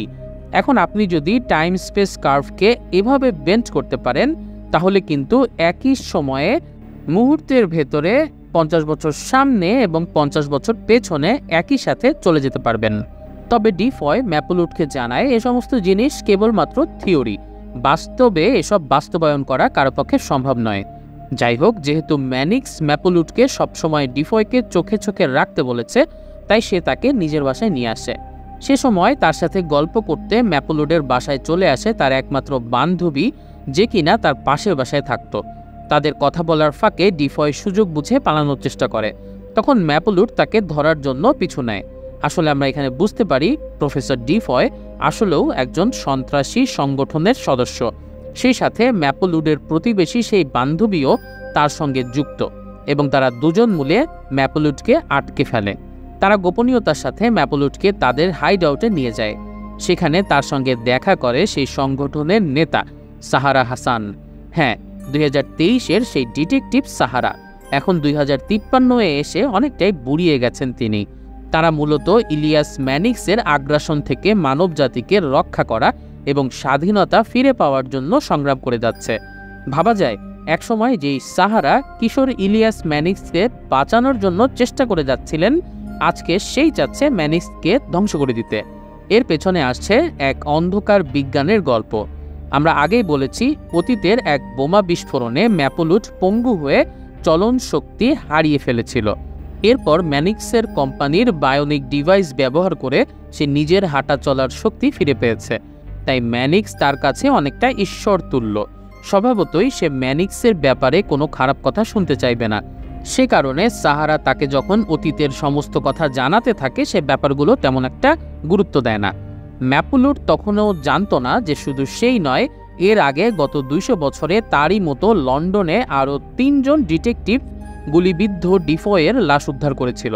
অর্থাৎ ভবিষ্যতে একটা টাইম ট্রাভেলের ঘটনা ঘটবে এবং বর্তমানে ইলিয়াস ম্যানিক্স টাইম মেশিনে করে অতীতে যেয়ে সেই ভয়ঙ্কর বিস্ফোরণ ঘটাবে, যার কারণে পৃথিবীর মিলিয়ন মিলিয়ন মানুষ মারা যাবে এবং পঙ্গুত্ব বরণ করবে। ম্যাপলুডের কাছে সাহারার এ সমস্ত কথা অবিশ্বাস্য এবং ভিত্তিহীন বলে মনে হয়। তাকে তাই বিশ্বাস করানোর জন্য নিয়ে যাওয়া হয় ডিফয়ের বানানো সেই টাইম মেশিনের কাছে। হ্যাঁ, যদিও প্রফেসর ডিফয় সবার কাছে বলেন টাইম মেশিন শুধু থিওরিতেই সম্ভব, বাস্তবে নয়, কিন্তু তিনি তার গোপন ল্যাবে ঠিকই বানিয়ে ফেলেছেন তার নিজস্ব থিওরির বাস্তব প্রতিফলন। তার তৈরি টাইম মেশিনের নাম তিনি দিয়েছেন দ্য থ্রোট। সেই মেশিনের মাধ্যমে তৈরি করেছেন তিনি একটা ওয়ার্ম হোল। এর কাছে গেলে মানুষের সম্পূর্ণ শরীর যেন মিলিয়ন মিলিয়ন কোয়ান্টাম পার্টিকলে বিচ্ছিন্ন হতে থাকে। অন্যান্য টাইম মেশিনের সাথে এর পার্থক্য হলো, এই টাইম মেশিনটা চাইলে একজন মানুষকে একই সাথে একাধিক টাইম লাইনে পাঠিয়ে দিতে পারে। অর্থাৎ টাইম মেশিনটা মানুষকে একাধিক সত্তায় স্প্লিট করে দিতে পারে। ডিটেকটিভ ম্যাপলুট মেশিনটির সামনে দাঁড়িয়ে নিজেই এর ক্ষমতা উপলব্ধি করে। ম্যানিক্স যাতে এই টাইম মেশিনটা ব্যবহার করতে না পারে, মূলত এজন্যই তাদের সংগঠন এতটা উদ্গ্রীব হয়ে কাজ করছে। তবে ম্যাপলুটকে বিশ্বাস করে তারা ভুল করেছে। ম্যাপলুডের শরীরে লাগানো ডিভাইসের সাহায্য নিয়ে ম্যানিক্স তার আর্মি নিয়ে চলে আসে সাহারাদের গোপন হাইড আউটে। তাদের আধুনিক অস্ত্রের সামনে তারা আত্মসমর্পণ করতে বাধ্য হয়। ম্যাপলুট ম্যানিক্সকে সেই গোপন টাইম মেশিনের কাছে নিয়ে যায়। নিজের স্বপ্নকে বাস্তবে পরিণত হতে দেখে ম্যানিক্স খুব খুশি হয়ে যায়। তবে ম্যানিক্স টাইম মেশিনে ওঠার আগেই সাহারা এক সৈন্যের কাছ থেকে পিস্তল নিয়ে ম্যানিক্সের পায়ে গুলি করে। তবে সাথে সাথেই অন্য সৈন্যরা তাকে আটকে ফেলে। এরপর গুলিবিদ্ধ প্রফেসর ডিফয়কে ইলিয়াস ম্যানিক্স বাধ্য করে টাইম মেশিনে 1889 সাল সেট করতে এবং তারপরে সে নিজে টাইম মেশিন দ্য থ্রোটের ভেতরে চলে যায়। অর্থাৎ 2053 সাল থেকে 1889 সালে সে টাইম ট্রাভেল করে। ম্যানিক্স টাইম মেশিনে প্রবেশ করার কিছুক্ষণ পরে ডিফয় নিজে মেশিনে 4টা টাইম সেট করে: 1890, 1941, 2023 এবং 2053। ম্যানিক্স যাবার আগে ম্যাপলুটকে আদেশ দিয়ে গিয়েছিল ডিফয়কে আটকানোর জন্য। তাই ডিফয় টাইম মেশিনে প্রবেশ করার সময় ম্যাপলুট তাকে গুলি করে। তবে সেই গুলিতে ডিফয়ের চোখে লাগার সাথে সাথেই সে সময়ের চক্রে ঢুকে যায়। এই টাইম মেশিনের কিছু বৈশিষ্ট্য আছে। এটা দিয়ে মানুষ যখন অতীত বা ভবিষ্যতে চলে যাবে, তখন তার সঙ্গে শুধু বায়োলজিক্যাল এলিমেন্ট অর্থাৎ শরীর ছাড়া আর কিছুই যাবে না, এমনকি জামা কাপড়ও না। এজন্যই ডিফয় এর শরীরটাকে আমরা নগ্ন অবস্থায় বিভিন্ন টাইম ফ্রেমে যেতে দেখেছি। আবার যেহেতু ধাতু দিয়ে তৈরি গুলিও টাইম মেশিন দিয়ে পাস করবে না, তাই লাশের গায়ে পোস্টমর্টেম করে কোনো গুলিও পাওয়া যায়নি। আর দ্বিতীয় বৈশিষ্ট্য হলো, এই টাইম মেশিন ব্যবহার করার পর মানুষের হাতে অনেকটা সিল মেরে দেওয়ার মতো একটা পার্মানেন্ট ট্যাটু হয়ে যায়। এই 3 দাগের মাঝে লম্বা দাগটা হলো বর্তমান, বাম পাশেরটা অতীত এবং ডান পাশেরটা ভবিষ্যৎকে নির্দেশ করে। আর এই দাগটা হলো এই 3 সময়ের মধ্যে সেতু বন্ধন। এজন্যই আমরা ডিফয়ের হাতে এই ট্যাটুটা দেখেছিলাম যখন সে টাইম ট্রাভেল করে বিভিন্ন সময়ে চলে গিয়েছিল। যাই হোক, টাইম মেশিনে করে ইলিয়াস ম্যানিক্স চলে যায় 1889 সালে। সেখানে সে নগ্ন অবস্থায় নিজেকে আবিষ্কার করে। আর সেই সাথে মেশিনে ঢোকার আগ মুহূর্তে তার পায়ে সাহারা গুলি করায় খোঁড়া অবস্থায় সে অতীতে চলে যায়। রাস্তার মাঝখানে এভাবে তাকে মানুষ পেয়ে ধরাধরি করে হাসপাতালে নিয়ে যায়। হাসপাতালে একটু সুস্থ হবার পরে ইলিয়াস দেখতে পায় সে যে ওয়ার্ডে ছিল সেটা স্যার জুলিয়ান হার্কার নামের এক সেনাবাহিনীর অফিসারের স্মৃতির উদ্দেশ্যে তৈরি করা হয়েছে, যে কিনা বার্মা বা মিয়ানমারে যুদ্ধ করতে গিয়ে নিখোঁজ হয়েছে। মুহূর্তেই ইলিয়াসের মাথায় একটা কুটবুদ্ধি খেলে যায়। সে সবার কাছে নিজেকে জুলিয়ান হার্কার বলে দাবি করতে থাকে। সে জানায় সে আসলে গুলিবিদ্ধ হয়ে আহত অবস্থায় এতদিন বার্মাতে আটক অবস্থায় ছিল, এখন সে ফিরে এসেছে। প্রকৃত জুলিয়ান হার্কার ছিল অবিবাহিত, তার জীবনে তার মা ছাড়া আর কেউ ছিল না। এতদিন পরে ছেলের ফিরে আসার কথা শুনে হাসপাতালে ছুটে আসেন লেডি হার্কার। বৃদ্ধাকে নিয়ে শুরুতে একটু ভয়ে ছিলেন ইলিয়াস, কিন্তু পরে নিজের বানানো যুদ্ধের গল্প শোনানোর পর যখন বৃদ্ধা মহিলা ইলিয়াস ম্যানিক্সকেই নিজের ছেলে জুলিয়ান বলে মেনে নিল, তখন আর ম্যানিক্সের কোনো ভয় থাকলো না। অবশেষে লন্ডনের প্রভাবশালী স্যার জুলিয়ান হার্কারের পরিচয় নিয়েই ইলিয়াস ম্যানিক্স প্রবেশ করে হার্কার প্যালেসে, যারা ছিল লন্ডনের অন্যতম ধনী পরিবার। কিন্তু সেই বাসাতে থাকা আসল জুলিয়ানের পেইন্টিং করা ছবি আর তার জামা কাপড়ের সাইজ দেখে ঘাবড়ে যায় ইলিয়াস। কারণ ইলিয়াস ছোটখাটো প্রকৃতির মানুষ হলেও তার প্রকৃত জুলিয়ান হার্কার ছিল একজন বিশালদেহী শক্তিশালী মানুষ। ইলিয়াস বুঝতে পারে লেডি হার্কার খুব ভালো করেই বুঝতে পেরেছে সে আসলে তার সন্তান নয়, তাই আর অভিনয় না করে সবকিছু লেডি হার্কারের কাছে স্বীকার করে সে। অবশ্য স্বীকার না করলেও লেডি হার্কার ঠিকই বুঝতে পেরেছিলেন যে এটা নকল জুলিয়ান। তবে সত্যি বলতে তার ছেলে যুদ্ধে নিখোঁজ হবার পর থেকে গত 3টা বছর ভীষণ একাকী জীবন কাটিয়েছেন তিনি। তার এই একাকী জীবনে ইলিয়াস আপন ছেলের মতো ভালোবাসা দেবার প্রতিশ্রুতি দিলে লেডি হার্কার তাকে জুলিয়ান হার্কার হিসেবে মেনে নিতে রাজি হন। শেষ বয়সে সন্তান হারানো এক ধনী নারীর জন্য ইলিয়াস এসে হাজির হয় একটা শেষ অবলম্বনের মতো। এরপর থেকে ইলিয়াস ম্যানিক্স স্যার জুলিয়ান হার্কারের পরিচয় নিয়েই লন্ডনে রাজ করতে থাকে। এমনিতেই হার্কার পরিবার অনেক ধনী ছিল, তার উপরে ম্যানিক্স তার ভবিষ্যতের জ্ঞান কাজে লাগিয়ে খুব দ্রুত অনেক অর্থ উপার্জন করা শুরু করে। সে খুব ভালো করেই জানতো শেয়ার বাজার বা স্টক মার্কেটে কোন কোন কোম্পানিতে বিনিয়োগ করলে রাতারাতি অর্থ কয়েক গুণ হয়ে যাবে। সে সেভাবে বিনিয়োগ করে অনেক টাকার মালিক হয়ে যান 1 বছরের মধ্যে। শহরের সব গণ্যমান্য লোকেরাও ব্যবসা সংক্রান্ত পরামর্শের জন্য ছুটে আসতো নকল স্যার জুলিয়ানের কাছে। রাতারাতি সে হয়ে উঠল সম্ভ্রান্ত সমাজের এক গুরুত্বপূর্ণ ব্যক্তি। এ কারণেই কিন্তু পুলিশ চিফ জুলিয়ান হার্কারের বিরুদ্ধে মামলা চালাতে চাইছিলেন না। ইলিয়াস জানতো ডিফয় একদিন না একদিন টাইম ট্রাভেল করে ঠিক সেই লং হারভেস্ট লেনের রাস্তাতেই আসবে যেখানে সে 1 বছর আগে নিজেও এসে পড়েছিল। তাই প্রতিদিন সেই সময়ে সে ওই রাস্তাতে উপস্থিত থাকত, যাতে ডিফয় আসার সাথে সাথে তার লাশ গায়েব করে দিতে পারে। ঠিক 1 বছর পর 1890 সালে সেই একই স্থানে ডিফয় টাইম ট্রাভেল করে আসে। ইলিয়াস ম্যানিক্স রেডি ছিল কেউ দেখে ফেলার আগেই লাশ সরিয়ে ফেলার জন্য, কিন্তু বাদ সাধে সেই ফটোগ্রাফার হেনরি ম্যানিক্সের কাজ শেষ হবার আগেই চলে আসে এবং লাশটির ছবি তোলা শুরু করে। যদিও হেনরি আসার শব্দ পেয়েই ম্যানিক্স লুকিয়ে পড়েছিল, কিন্তু হেনরির তোলা ছবিতে ম্যানিক্সের প্রতিবিম্ব চলে আসে। এরপরে কিভাবে ডিটেকটিভ হেরিংহেড সেই লাশটা আবিষ্কার করে এবং তদন্ত পরিচালনা করে সেটা আমরা আগেই দেখেছি। হেরিংহেড যখন তদন্ত চালিয়ে যাচ্ছিল তখন আরও একটা ঘটনা ঘটে। হেরিংহেডের একমাত্র কন্যা পলি খুব ভালো পিয়ানো বাজাতো। পলিকে খুব পছন্দ হয়ে যায় ইলিয়াস ম্যানিক্সের। একদিন পলির গলার একটা লকেট এক ছিনতাইকারী ছিনিয়ে নিতে চাইলে ম্যানিক্স তাকে লাঠি দিয়ে আঘাত করে আটকে দেয়। নিজের পছন্দের লকেট ফিরিয়ে দেয়ায় পলি ম্যানিক্সের প্রতি বেশ প্রসন্ন হয়ে যায়। নকল স্যার জুলিয়ান সেজে সে পলিকে পিয়ানো বাজানোর জন্য নিজের প্রাসাদে আমন্ত্রণ জানায়। মধ্যবিত্ত পুলিশ পরিবারের মেয়ে পলির জন্য প্রভাবশালী হার্কার পরিবারে পিয়ানো বাজানো অনেকটা স্বপ্নের মতো ছিল। নিয়মিত লেডি হার্কারের কাছে যাতায়াত করতে করতে একসময় পলির সাথে প্রেম হয়ে যায় ইলিয়াস ম্যানিক্স ওরফে স্যার জুলিয়ান হার্কারের। পলির বাবা ডিটেকটিভ হেরিংহেড কিন্তু এসবের কিছুই জানতেন না। আপনাদের নিশ্চয়ই মনে আছে জুলিয়ান হার্কার তাকে শেষ অফার করেছিল ফটোগ্রাফার হেনরির উপরে হত্যা মামলা চাপিয়ে দিতে, কিন্তু সেটা না করে ডিটেকটিভ হেরিংহেড নিজেই সেই হত্যার দায় স্বীকার করে তার বসকে একটা স্বীকারোক্তিমূলক চিঠি লিখে, কারণ তিনি চাইছিলেন না নিরপরাধ হেনরি ফেঁসে যাক। ফলে পুলিশ বাসা থেকে হেরিংহেডকে গ্রেফতার করে জেলে ঢুকিয়ে দেয়। স্যার জুলিয়ান হার্কার হিসেবে ইলিয়াস ম্যানিক্সের তখন অনেক প্রভাব ছিল লন্ডনে। সেটা কাজে লাগিয়ে আরেকজন পুলিশ অফিসারকে ব্যবহার করে হেরিংহেডকে থানা থেকে আদালতে নেয়ার পথে গাড়িতেই শ্বাসরোধ করে তাকে হত্যা করে ইলিয়াস ম্যানিক্স। বাবা মারা যাওয়ার পর আরও অসহায় হয়ে পড়ে পলি। সেই সুযোগে নিজের প্রেমের জালে ফাঁসিয়ে পলিকে বিয়ে করে নেয় ইলিয়াস ম্যানিক্স। ম্যানিক্সের মূল পরিকল্পনা ছিল যত দ্রুত সম্ভব পলির গর্ভে নিজের সন্তানের আগমন ঘটানো, আর হয়েও যায় সেটা।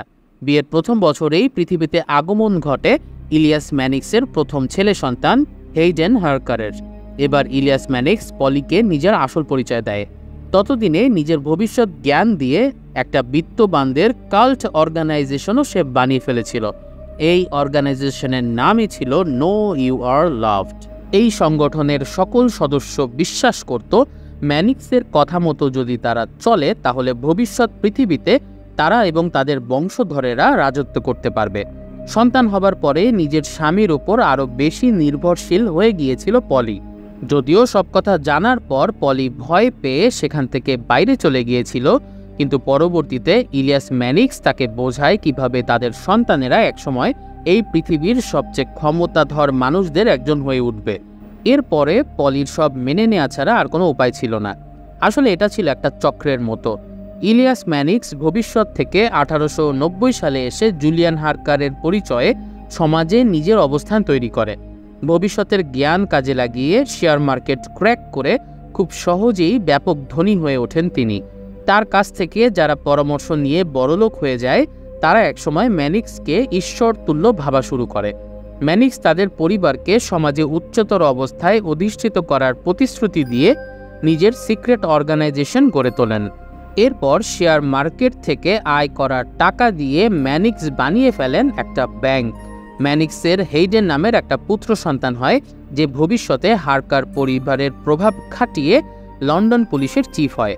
হ্যাঁ, এ কারণেই হেইডেন হোয়াইটম্যানের হাত থেকে পলিকে বাঁচানোর জন্য হোয়াইটম্যানকে গ্রেফতার করেছিল, কারণ এই পলি হচ্ছে জুলিয়ান হারকারের স্ত্রী। অর্থাৎ জুলিয়ান হারকার কিন্তু তার পুলিশ চিফ ছেলের সাহায্য নিয়ে 1941 সালে দ্বিতীয় বিশ্বযুদ্ধের সময় তৈরি করা একটা প্রচণ্ড শক্তিশালী পারমাণবিক বোমা তাদের ব্যাংকের ভল্টে এনে লুকিয়ে রাখে। মূলত এই বোমাটা লুকানোর জন্যই জুলিয়ান হারকার ব্যাংক প্রতিষ্ঠা করেছিলেন। ইলিয়াস ম্যানিক্স সারা জীবন শুধু অর্থ এবং ক্ষমতা উপার্জন করে গেছেন তার পরিবারের ভবিষ্যতের জন্য।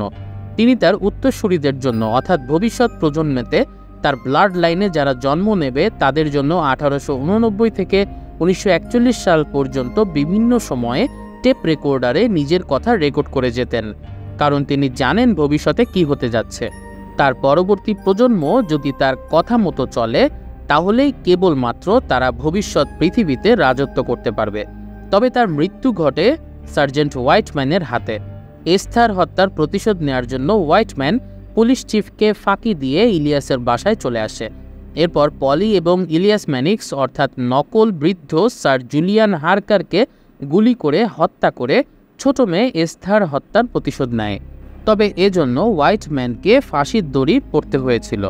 ইলিয়াস ম্যানিক্সের ছেলে হেইডেনের আরেকটি ছেলে হয় এবং সেই ছেলের আরেকটি ছেলে হয়। সেই ছেলে ছিল 2023 সালের সেই পুলিশ অফিসার জ্যাক বারবার। জন্মের পর থেকেই জুলিয়ান হারকারের ভবিষ্যৎ প্রজন্মের সবাই জুলিয়ান হারকারের রেকর্ড করা টেপগুলোর নির্দেশনা অনুযায়ী তাদের জীবনের সমস্ত ডিসিশন নিত। জুলিয়ান হারকার তার বংশের সবার নাম রাখা থেকে শুরু করে সমগ্র জীবনে কে কী করবে সব ইনস্ট্রাকশন দিয়ে রেখেছিল তার সেই রেকর্ড করা টেপগুলোতে। সেই নির্দেশনা অনুযায়ী জ্যাক হারকার সারা নামের অপ্রাপ্ত বয়স্ক একটা মেয়েকে বিয়ে করে এবং তখন তাদের সন্তান হয় এই ইলিয়াস ম্যানিক্স। জ্যাক ইচ্ছে করেই ইলিয়াস এবং সারাকে রেখে চলে যায়, ফলে সারা বাধ্য হয় ইলিয়াসকে দত্তক হিসেবে দিয়ে দিতে। ইলিয়াসকে যেই পরিবারের দত্তক দেওয়া হয়েছিল সেই পরিবারও ছিল সেই গোপন সংগঠনের সদস্য। তারা ছোটবেলা থেকেই ইলিয়াস ম্যানিক্সকে মানসিকভাবে অসুস্থ করে বড় করেন। সবসময় ইলিয়াসকে তারা সেই রেকর্ড করা টেপগুলো শোনাতো এবং তাকে বলা হতো কিশোর বয়সে তাকে একটা ভয়ঙ্কর বোমা বিস্ফোরণ ঘটাতে হবে। তারপরও ইলিয়াস সবসময় এই ব্যাপারটা নিয়ে কনফিউজড হয়ে একটা ঘোরের মধ্যে থাকতো, যে কারণে সে তার পালক পিতামাতা থেকে পালিয়ে এসেছিল তাহিরের কাছে। এবং সাহারা তাকে যখন জিজ্ঞাসাবাদ করছিল তখন সে তার লয়ারকেও ডিসওন করেছিল। তবে অতীতের সেই জুলিয়ান হারকারের নির্দেশেই ইলিয়াস ম্যানিক্সকে সবসময় প্রোটেকশন দিয়ে রাখা হতো, কারণ তার কাছেই ছিল ভবিষ্যতের সাফল্যের চাবিকাঠি। ইলিয়াসকে সাহারার কাছ থেকে তার আসল বাবা জ্যাক বারবার নিয়ে যাবার পর তাকে তার আসল পরিচয় জানায়। তাকে অতীতের টেপ রেকর্ডারের কথাগুলো শোনায়, যেখানে ভবিষ্যতের ইলিয়াস ম্যানিক্স অতীতে যেয়ে নিজের কিশোর ভার্সনকে বোঝাতো এবং বলতো, তোমাকে একটা বোমা বিস্ফোরণ ঘটাতে হবে। আমি একসময় তোমার জায়গায় ছিলাম, আমি জানি তোমার বুকের ভেতরে কিভাবে ভয়ের অনুভূতি কাজ করছে, কিন্তু কাজটা তোমাকে করতেই হবে, কারণ কেবল তখনই ভবিষ্যৎ পৃথিবী তোমার করায়ত্তে চলে আসবে। জ্যাক বারবার ইলিয়াস ম্যানিক্সকে একটা ডেটোনেটর দিয়েছিল। জুলিয়ান হার্কার ব্যাংকের ভল্টে যে দ্বিতীয় বিশ্বযুদ্ধের শক্তিশালী বোমা লুকিয়ে রেখেছিল সেটার বিস্ফোরণ ঘটানোর দায়িত্ব দেওয়া হয়েছে ইলিয়াসকে। জ্যাকের সঙ্গে কথা বলে এই ব্যাপারটা বুঝে ফেলে সাহারা। পুলিশের বোম স্কোয়াড বোমাটার কাছে পৌঁছে গেলেও খুব একটা লাভ হয় না, কারণ দ্বিতীয় বিশ্বযুদ্ধের সেই ভয়ঙ্কর বোমা নিষ্ক্রিয় করার সক্ষমতা তাদের ছিল না। বোমা বিস্ফোরিত হলে লন্ডনের ভূমিতে অবস্থিত বেশিরভাগ মানুষ আহত বা নিহত হবে। তাই জ্যাক ইলিয়াসকে নিয়ে একটা ইয়চ বা ছোট জাহাজে অবস্থান করছিল। ইলিয়াসের অনুরোধে জ্যাক সাহারাকে সেই জাহাজে আসতে বলে। সেই অতীতকাল থেকে জুলিয়ান হার্কারের পরিবারের সদস্যরা নিজেদের প্রভাব খাটিয়ে খুব ভালো সরকারি চাকরি করে আসছিল। সেই সূত্রে জ্যাক বারবারও বর্তমানে পুলিশের বেশ বড় অফিসার হিসেবে নিয়োগ পেয়েছে। সাহারা নিজে জ্যাকের কথা মতো সেই জাহাজে চলে আসে। তবে সাহারা কোনো পিস্তল ছাড়া আসলেও তার একজন সহকারীকে লুকিয়ে জাহাজে উঠে পড়তে বলে। ইলিয়াস বোমার ডেটোনেটর চাপার ঠিক আগ মুহূর্তে সাহারার সেই সহকারী পিস্তল হাতে তাদের উপর আক্রমণ করে। জ্যাক গুলিবিদ্ধ হয় আর সাহারা ইলিয়াসের হাত থেকে রিমোটটা নিয়ে তাকে গাড়িতে উঠিয়ে নেয়। ইলিয়াস এতদিন জানতো তার আসল বাবা নেই, তবে এখন ক্ষণিকের জন্য তার আসল বাবাকে পেয়েও সে যেন হারিয়ে ফেলল। এই পুরো ব্যাপারটা তাকে খুবই ব্যথিত করে ফেলে। তবে সাহারা ইলিয়াসকে বোঝানোর চেষ্টা করে এই পৃথিবীতে সে একা নয়। সাহারা বুঝতে পেরেছিল ইলিয়াসকে যদি এই ছিন্নমূল হিসেবে থাকার মানসিক কষ্ট থেকে বের করা না যায়, তাহলে ইলিয়াস একদিন না একদিন ঠিকই মানসিক কষ্টের কারণে এই পৃথিবীর সবকিছু ধ্বংস করে দেওয়ার চেষ্টা করবে। এরই মধ্যে সাহারার ফোন করে নিজের পরিবারের সাথে কথা বলে। ফোনে সাহারাকে নিজের ছেলের সাথে আদুরে ভঙ্গিতে কথা বলতে দেখে ইলিয়াসের মন আরও খারাপ হয়ে যায়, কারণ তার জীবনেও তো এভাবে আদর করে কথা বলার মতো কারো থাকা উচিত ছিল। সাহারা ব্যাপারটা বুঝতে পারে। তখন সে ইলিয়াসকে নিয়ে তার আসল মা সারার বাসায় চলে আসে। কিন্তু এখানে সারা নির্লিপ্তভাবে নিজের সন্তান ইলিয়াস ম্যানিক্সের সাথে দেখা করতে অস্বীকৃতি জানায়, কারণ যেই সন্তানকে সে 4 বছর বয়সে চাইল্ড হোমে দিয়ে নিজের জীবন নতুন করে শুরু করেছিল, সেই সন্তানকে আবার নিজের জীবনে নতুন করে ফিরিয়ে আনতে চায় না সে। নিজের আপন মায়ের মধ্যে এরকম নিষ্ঠুর ব্যবহার দেখে ইলিয়াস আর নিজেকে ঠিক রাখতে পারে না। বোমার রিমোট দিয়ে দিলেও বোমাটা ব্লাস্ট করার আরও একটা পদ্ধতি জ্যাক ইলিয়াসকে জানিয়ে দিয়েছিল। বোমাটিতে একটা মোবাইল ডেটোনেটর লাগানো ছিল। ইলিয়াস যদি ওই মোবাইল নাম্বারে ফোন করে তাহলেই বোমাটা বিস্ফোরিত হবে। সাহারা যখন ইলিয়াসের মায়ের সাথে তর্ক করছিল, সেই মুহূর্তে ইলিয়াস গাড়ির পাশে গল্প করতে থাকা এক কিশোরের কাছ থেকে মোবাইল ফোন ছিনিয়ে নিয়ে দৌড় দেয় এবং চোখের সামনেই সেই নাম্বারে ফোন করে ব্যাংকের ভল্টে রাখা সেই দ্বিতীয় বিশ্বযুদ্ধের ভয়ঙ্কর বোমাকে ট্রিগার করে দেয় এবং সেই বোমাটার বিস্ফোরণ ঘটায়। এই বিস্ফোরণে সাহারার পরিবারের সবাই ছাড়াও আরও মিলিয়ন মিলিয়ন মানুষ মারা যায়। পৃথিবীর সব সিস্টেম ভেঙে পড়ে, মানুষ হয়ে পড়ে বিপর্যস্ত। ইলিয়াস সেখান থেকে পালিয়ে গিয়ে সেই নো ইউ আর লাভড নামের গোপন অর্গানাইজেশনের সাহায্য নিয়ে আস্তে আস্তে সব কিছু নিজের নিয়ন্ত্রণে নিয়ে আসে। তার কোম্পানির বানানো ডিভাইস দিয়ে বোমা বিস্ফোরণে পঙ্গু হওয়া মিলিয়ন মিলিয়ন মানুষকে চলন শক্তি ফিরিয়ে দেন তিনি, আর বিনিময়ে তাদের কন্ট্রোল নিজের হাতে নিয়ে নেন। ইলিয়াস ম্যানিক্স হয়ে যান কমান্ডার ম্যানিক্স, যে ছিল প্রধানমন্ত্রীর চেয়েও বেশি ক্ষমতাবান। এটাই মূলত ইলিয়াস ম্যানিক্সের চরম ক্ষমতাবান হবার পেছনের কাহিনী। ইলিয়াস ম্যানিক্স মূলত চাইছিলেন অমরত্ব। সেটার জন্য তিনি 2053 সাল থেকে টাইম মেশিনে করে 1889 সালে ফিরে যান। সেখানে ইলিয়াস জুলিয়ান হার্কার নাম নিয়ে বিয়ে করেন পলিকে এবং তার ব্লাড লাইন শুরু হয় তার ছেলে হেইডেনকে দিয়ে। হেইডেনের একটি ছেলে হয় এবং সেই ছেলের আরেকটি ছেলে হয় যার নাম হলো জ্যাক বারবার। সেই জ্যাকের ঔরসে আবার জন্ম হয় ইলিয়াস ম্যানিক্সের। 2023 সালে আবারও সে বোমা বিস্ফোরণ ঘটায় এবং ফলাফল হিসাবে 2053 সালের মধ্যে ইলিয়াস ম্যানিক্স পৃথিবীর সেরা ক্ষমতাবান মানুষ হয়ে যায়। এরপরে সে টাইম মেশিনে করে আবার 1888 সালে চলে যায়। অর্থাৎ এভাবে ইলিয়াস ম্যানিক্স বারবার জুলিয়ান হার্কার হিসাবে মৃত্যুবরণ করছিলেন এবং ইলিয়াস ম্যানিক্স হিসাবে জন্মলাভ করছিলেন। টাইম ট্রাভেল এর চক্রের মাধ্যমে তিনি লাভ করেছিলেন অমরত্ব। আর এই টাইম ট্রাভেলের সাইকেল যাতে না ভাঙে সেজন্য জুলিয়ান হার্কার থাকা অবস্থায় নিজের গোপন সংগঠন বানিয়ে রেখেছিলেন, যাতে তার বংশধরদেরকে সবাই সাহায্য করে এবং সেই সাথে টেপ রেকর্ডারে নিজের বংশধরদের জন্য নির্দেশনা দিয়ে রেখেছিলেন যাতে কেউ তার প্ল্যান থেকে সরে না যায়। এটাই হলো মূলত এই সিরিজের মূল কাহিনীর প্লট। তবে মানুষ যেমন চিরস্থায়ী ক্ষমতা এবং অমরত্ব চাইতে পারে, কিন্তু বুঝতে হবে স্রষ্টার দ্বারা তার সৃষ্টির সবকিছুই পূর্ব নির্ধারিত। ম্যানিক্সের এই অমরত্বের সাইকেলও একসময় ভেঙে পড়ে। 2053 সালে ইলিয়াস ম্যানিক্সের টাইম মেশিন ব্যবহার করে অতীতে চলে যাওয়া দেখার পর থেকে ম্যাপলউডের ভাবনা চিন্তা সব পরিবর্তিত হতে থাকে।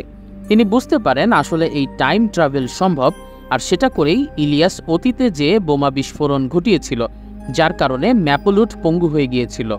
সাহারাদের চক্রান্ত বানচাল করতে সাহায্য করার জন্য স্বয়ং ইংল্যান্ডের প্রধানমন্ত্রী এসে ম্যাপলউডকে পুরস্কৃত করেন এবং তাকে প্রমোশন দেওয়া হয়।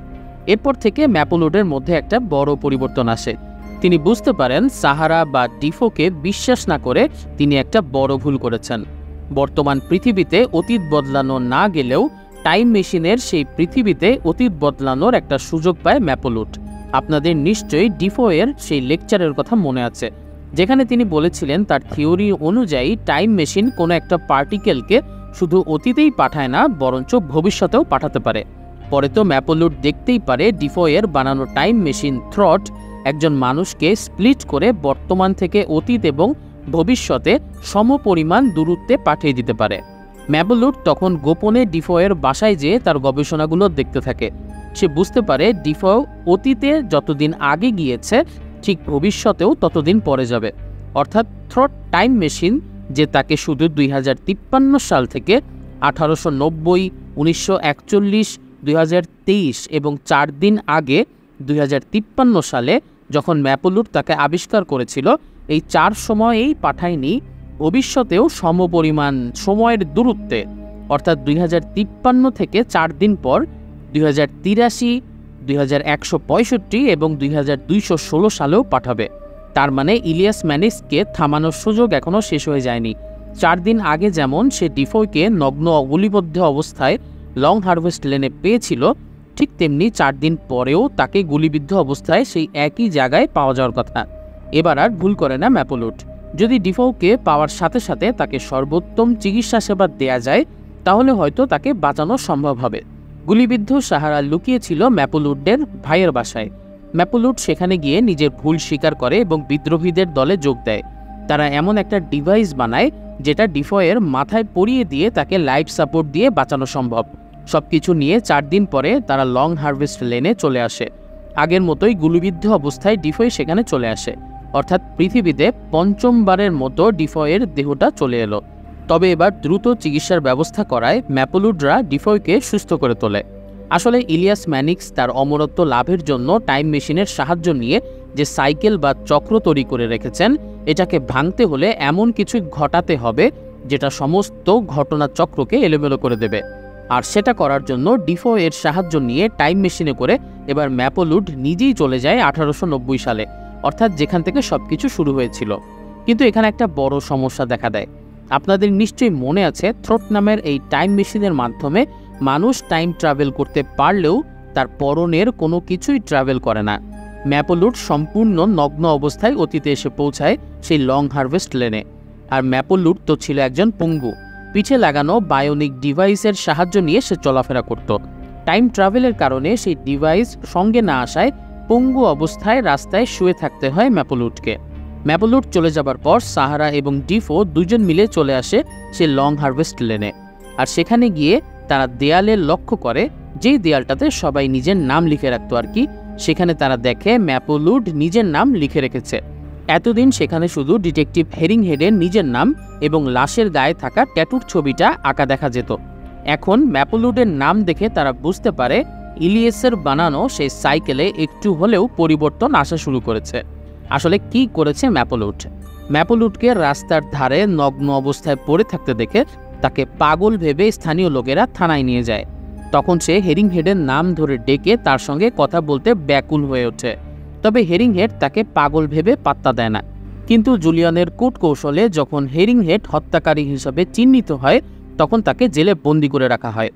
আর সেই সময়ে হেরিংহেডের সাথে কথা বলার সুযোগ পায় ম্যাপলউড। এখান থেকেই মূলত অতীতের লিখন পরিবর্তিত হওয়া শুরু করে। শুরুতে তাকে বিশ্বাস করতে চায় না হেরিংহেড।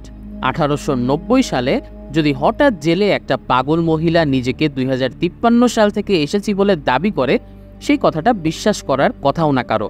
কিন্তু ম্যাপলউড যখন হেরিংহেডের জীবনে ঘটে যাওয়া সবকিছু বলে দেয়, এমনকি যেই কথা কেউ জানে না সেগুলোও, তখন হেরিংহেড বিশ্বাস করতে বাধ্য হয় ম্যাপলউড ভবিষ্যৎ থেকেই এসেছে। ম্যাপলউড হেরিংহেডকে সবকিছু জানিয়ে দেয়। ইলিয়াস ম্যানিক্স কিভাবে জুলিয়ান হার্কার হলো, সে কিভাবে তার মেয়ে পলিকে বিয়ে করবে এবং কিভাবে আদালতে নেয়ার সময় হেরিংহেডকে হত্যা করবে, সব কথা সে তাকে জানিয়ে দেয়। ফলে হেরিংহেডকে যখন গাড়িতে করে আদালতে নেওয়া হচ্ছিল, তখন ঘটনাগুলো একটু অন্যভাবে ঘটে। আগেরবার হঠাৎ করে কিছু বুঝে ওঠার আগেই হেরিংহেডকে মেরে ফেলা হয়। এবার জুলিয়ান হার্কার গাড়িতে ওঠার সাথে সাথে হেরিংহেড তাকে ইলিয়াস ম্যানিক্স বলে ডাকে এবং জানিয়ে দেয় সে জানে সে ভবিষ্যৎ থেকে এসেছে এবং তার আসল প্ল্যান কি। হেরিংহেডকে জুলিয়ানের নির্দেশে ঠিকই মেরে ফেলা হয়, কিন্তু এরপর থেকে জুলিয়ানের মনে একটা বড় ভয় এবং সন্দেহ ঢুকে যায়। সে বুঝতে পারে না 1890 সালের একজন মানুষ কিভাবে তার টাইম ট্রাভেল সম্পর্কে জানতে পারল। এরপর জুলিয়ান হার্কার পলিকে বিয়ে করে ঠিকই, কিন্তু আগের বারের মতো তাকে অতটা ভালোবাসতে পারে না। সবসময় তার মনের ভেতরে একটা ভয় কাজ করতে থাকে। স্বামীর কাছ থেকে অবহেলা পেয়ে প্রেগনেন্ট অবস্থায় এক রাতে পলি তার নিজের মনের জিজ্ঞাসা থেকে জুলিয়ানের বাসা ঘুরে দেখতে বের হয়। তখন সে দেখতে পায় সেই ডিফয়ের মৃতদেহ, যেটা জুলিয়ানের বাসায় সংরক্ষিত করে রাখা ছিল। পলি ডিফয়ের লাশ দেখেই চিনতে পারে যে এই লোকের হত্যার দায়ে তার বাবা হেরিংহেডকে পুলিশ ধরে নিয়ে গিয়েছিল। সে সরাসরি জুলিয়ানকে প্রশ্ন করে তার বাবার মৃত্যুর সাথে জুলিয়ান জড়িত ছিল কিনা। উপায় না পেয়ে জুলিয়ান সবকিছু স্বীকার করে। এটা শুনে পলি ভীষণভাবে ভেঙে পড়ে। পরে জুলিয়ান তাকে বোঝায় সবকিছু আগে থেকেই ঠিক করা, তাদের সন্তান এবং বংশধরেরা যাতে ভবিষ্যতে পৃথিবীর সবচেয়ে ক্ষমতাধর হতে পারে, সেজন্যই এত কিছু করা। পলি ব্যাপারটা মেনে নিলেও মনে নেয়নি। পলি বুঝতে পারে আসলে সে জুলিয়ানের প্রিয়জন নয়, সে হলো প্রয়োজন। ইলিয়াস ম্যানিক্স এর আগে সববারেই সারা জীবন তার স্ত্রী পলির ভালোবাসা পেয়ে গেছে, তবে এইবার বাকি জীবন সে পলির ঘৃণা নিয়ে কাটায়।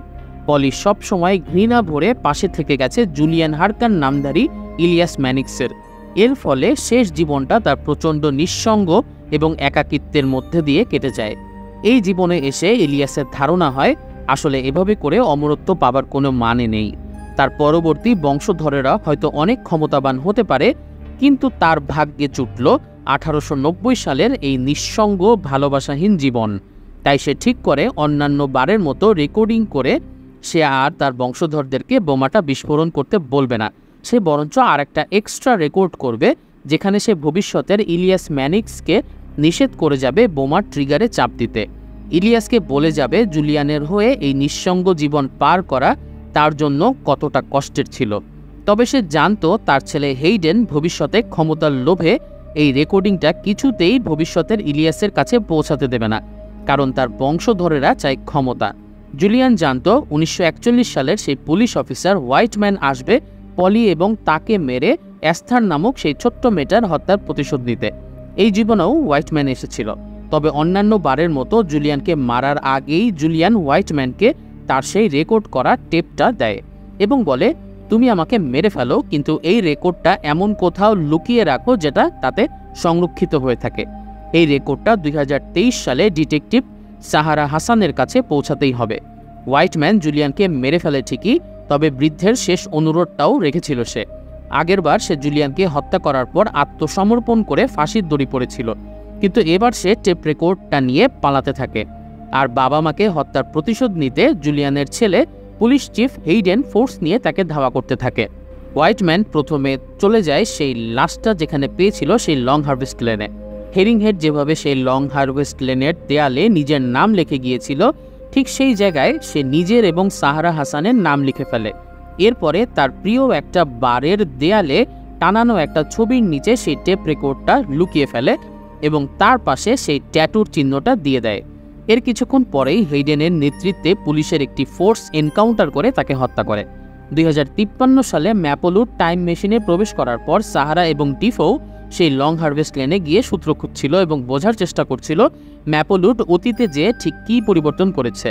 সেই সময় হঠাৎ দেয়ালের গায়ে তারা হোয়াইটম্যানের লেখাগুলো দেখতে পায়।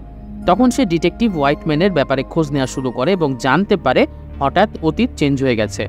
এর আগে সে জেনেছিল হোয়াইটম্যানের ফাঁসি হয়েছে, কিন্তু যেহেতু অতীতে এটা পরিবর্তিত হয়েছে, তাই বর্তমান ডেটাবেজে লেখা আছে হোয়াইটম্যান কপার নামের একটা বারে নিজের কলিগদের গুলিতে মারা গেছে। তারা বুঝতে পারে তার মানে নিশ্চয়ই সেই ক্লাবে এমন কিছু লুকিয়ে রেখেছিল সে, যেটা আগের টাইম ট্রাভেলের সাইকেলগুলোতে কখনো ছিল না। কিন্তু সমস্যা হলো হোয়াইটম্যানের ক্লাবে টেপ রেকর্ডারটা লুকিয়ে রেখেছিল 1941 সালে। আর 2023 সালে ইলিয়াস ম্যানিক্সের ঘটানো বোমা বিস্ফোরণে লন্ডনের অন্যান্য অনেক কিছুর মতোই সেই ক্লাবটাও ধ্বংস হয়ে গেছে। কাজেই 2053 সালে এসে সাহারার পক্ষে সেই ক্লাবে যাওয়াটা আর সম্ভব না। তবে সমস্যার সমাধান ডিফোয়ের কাছে আছে, সেটা হলো তার বানানো টাইম মেশিন। এবার অতীতে গিয়ে ইলিয়াস ম্যানিক্সকে থামানোর জন্য সেই মেশিনে প্রবেশ করে সাহারা। 2023 সালে পৌঁছে সে সেই কপার নামে বারে যায়, যেখানে হোয়াইটম্যানকে মেরে ফেলা হয়েছিল। দেয়ালে থাকা সেই থ্রোট ট্যাটুয়ের সিম্বল দেখে সাহারা বুঝতে পারে সেখানেই লুকানো আছে কোনো কিছু। অতঃপর সে টেপটা পেয়ে যায়। আর দেরি না করে সেটা নিয়ে সাহারা চলে যায় ইলিয়াসের মা সারার বাসায়, কারণ সাহারা জানতো 2023 সালে ঠিক এই সময়ে তার যুবতী ভার্সন সাহারা হাসান কিশোর ইলিয়াস ম্যানিক্সকে নিয়ে যাচ্ছিল তার মা সারার সঙ্গে দেখা করানোর জন্য। তবে আগের বার সাহারা জানতো না ইলিয়াসের কাছে একটা ফোন নাম্বার আছে, যেখানে ফোন করলে সেই ব্যাংকে থাকা বোমা বিস্ফোরিত হবে। এই ব্যাপারটা এই বৃদ্ধ সাহারা ভবিষ্যৎ থেকে আসার কারণে জানে। সে সারার ফোন থেকে ইয়াং সাহারাকে ফোন করে এবং সবকিছু খুলে বলে। সাহারা চোখের সামনে নিজের বৃদ্ধ ভার্সন দেখে অবাক হলেও আপাতত তার কথা মতো কাজ করা শুরু করে। শুরুতেই পাশ থেকে সব ছেলেদেরকে তাড়িয়ে দেয় যাদের ফোন ছিনিয়ে ইলিয়াস ফোন করেছিল। এরপর সে তার নিজের ফোন স্পিকারে রেখে ইলিয়াসের সাথে কথা বলে। সেখানে সে জুলিয়ান হারকারের শেষ জীবনে রেকর্ড করে রাখা সেই টেপটা বাজিয়ে ইলিয়াসকে শোনায়। ইলিয়াস বুঝতে পারে আসলেও বোমা দিয়ে শহর ধ্বংস করে ভবিষ্যতে সে কখনো সুখী হতে পারবে না। তাই সে তার হাতে থাকা বোম ডেটোনেটরের ফোন নাম্বারটা ছিঁড়ে ফেলে। আর ঠিক সেই সময়েই তাকে ছুটে এসে জড়িয়ে ধরে তার আসল মা সারা। তবে এর মধ্যে পৃথিবীর ইতিহাস চেঞ্জ হয়ে গেছে। যেহেতু ইলিয়াস বোমা বিস্ফোরণ ঘটায়নি, কাজেই ভবিষ্যতে পৃথিবীতে মানুষ পঙ্গু হিসাবে জন্ম নেবে না। ফলে তাদেরকে বায়োনিক ডিভাইস দিয়ে ইলিয়াসের পক্ষে ক্ষমতাধর হওয়াটা আর হবে না। তার মানে 2053 সালে ইলিয়াস ম্যানিক্সের পক্ষে আর জোরপূর্বক থ্রোট মেশিনে টাইম ট্রাভেল করাও সম্ভব হবে না। অর্থাৎ ইলিয়াস 1889 সালে কখনোই জুলিয়ান হারকারের জীবন পার করতে পারবে না। তার মানে ইলিয়াসের সাথে পলিরও কখনো বিয়ে হবে না এবং তাদের কোনো বংশধরও থাকবে না। অর্থাৎ হেইডেন, জ্যাক বার্বার এদেরও কোনো অস্তিত্ব থাকবে না। আর তাদের অস্তিত্ব না থাকা মানে ইলিয়াসেরও অস্তিত্ব না থাকা। ঠিক এ কারণেই বোমা বিস্ফোরণ না করার কারণে পৃথিবী থেকে ইলিয়াস নিশ্চিহ্ন হয়ে যায়। ব্যাপারটা অনেকটা বাটারফ্লাই ইফেক্টের মতো। একটা তুচ্ছ ঘটনা যেভাবে কালক্রমে অনেক বড় হয়ে ধরা দেয়, অনেকটা সেরকম। এই সিরিজে হেরিংহেড যে মৃত্যুর আগে জুলিয়ান হারকারকে ইলিয়াস নামে ডেকেছিল, এই ব্যাপারটাই আলটিমেটলি ইলিয়াস ম্যানিক্সের পুরো বংশকেই পৃথিবী থেকে বিলুপ্ত করে ফেলল। আর ফলে বোমা বিস্ফোরণ ঘটল না, মানুষ পঙ্গুও হলো না এবং সবাই সুখে শান্তিতে বাস করতে থাকলো। একই সাথে অতীতের সব ইতিহাসও বদলে গেল। সাহারা দাঙ্গা ঠেকালো ঠিকই, কিন্তু সেখানে কোনো লাশ পাবার ঘটনা ঘটল না। হোয়াইটম্যানের সাথে এস্থারের দেখা হলো, কিন্তু সেটা কোনো লাশ গুম করার সময় নয়। ফটোগ্রাফার হেনরি ছবি তুলল ঠিকই, কিন্তু সেটা কোনো লাশের নয়, বরঞ্চ ডিউটিরত অবস্থায় ডিটেকটিভ হেরিংহেডের। কি ভাবছেন, হ্যাপি এন্ডিং? না, ব্যাপারটা আসলে তাও না। আমরা সাহারাকে দেখতে পাই ডিউটি শেষে একটা ট্যাক্সিতে করে বাড়ি ফিরছে। যেই ট্যাক্সি ড্রাইভার হলো ভবিষ্যতের সেই ডিটেকটিভ ম্যাপোলুট। আর তাদের রাস্তার ঠিক মাথায় 2023 সালের একটা বিল্ডিংয়ের গায়ে জলজল করছে KYAL, অর্থাৎ নো ইউ আর লাভড। কিন্তু সেটাকে আসলে কিভাবে সম্ভব? একটু আগেই তো বললাম ইলিয়াস ম্যানিক্সের অস্তিত্ব পৃথিবী থেকে বিলুপ্ত হয়ে গেছে। আসলে ব্যাপারটা সেটা নয়। এখন আমি যেটা বলবো সেটা হচ্ছে একটা রেয়ার থিওরি। আপনাদের নিশ্চয়ই মনে আছে প্রফেসর ডিফোয়ের সেই থিওরির কথা। তার টাইম মেশিন একটা পার্টিকেলকে যেই পরিমাণ অতীতে পাঠায়, ঠিক সেই পরিমাণ ভবিষ্যতেও পাঠিয়ে দেয়। তার ট্যাটুয়ের 3টা দাগের অর্থও তাই, অর্থাৎ অতীত, বর্তমান এবং ভবিষ্যতের মাঝে সেতু বন্ধন। ডিফো যেমন 4 দিন আগে এবং 4 দিন পরে 2 সময়েই পৃথিবীতে পতিত হয়েছিল, ঠিক তেমনি ইলিয়াস ম্যানিক্স 2053 সাল থেকে যেমন 1889 সালে অর্থাৎ 164 বছর আগে টাইম ট্রাভেল করেছিল, ঠিক তেমনি 164 বছর পরেও অর্থাৎ 2216 সালেও আবার পৃথিবীতে ইলিয়াস ম্যানিক্স এসেছে।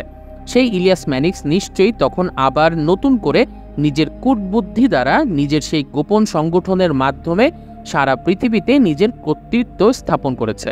তবে যেহেতু বডিজ সিরিজটা একটা লিমিটেড সিরিজ, তাই তার আর পরের সিজন না আসারই কথা।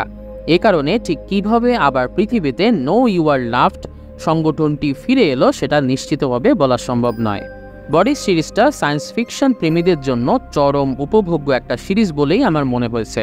কিছুদিন আগে আমি একটা বাংলাদেশি টাইম ট্রাভেল সিরিজ কালপুরুষ নিয়ে রিভিউ করলে অনেকেই এই বডিজের এক্সপ্লেনেশন ভিডিও দেখতে চেয়ে রিকোয়েস্ট করেন। মূলত তাদের জন্যই এই কাজটি করা। ভিডিওটি একটু দীর্ঘ হলেও চেষ্টা করেছি আপনাদের যাতে সিরিজটি নিয়ে আর কোনো প্রশ্ন না থাকে সেভাবে এক্সপ্লেইন করতে। ভিডিওটি কেমন লাগলো জানাবেন। আর কোনো বিষয় নিয়ে কোনো কিছু জানার থাকলে অবশ্যই প্রশ্ন করবেন কমেন্টে। আমি যথাসাধ্য চেষ্টা করব উত্তর দেওয়ার। আজকের ভিডিওটি এখানেই শেষ করছি। ভালো লাগলে লাইক করুন, কমেন্ট করে উৎসাহিত করুন এবং এরকম আরও ভিডিও দেখতে চাইলে আমাদের চ্যানেলটি সাবস্ক্রাইব করে দিন। সবাই অনেক ভালো থাকবেন এই কামনায় বিদায়।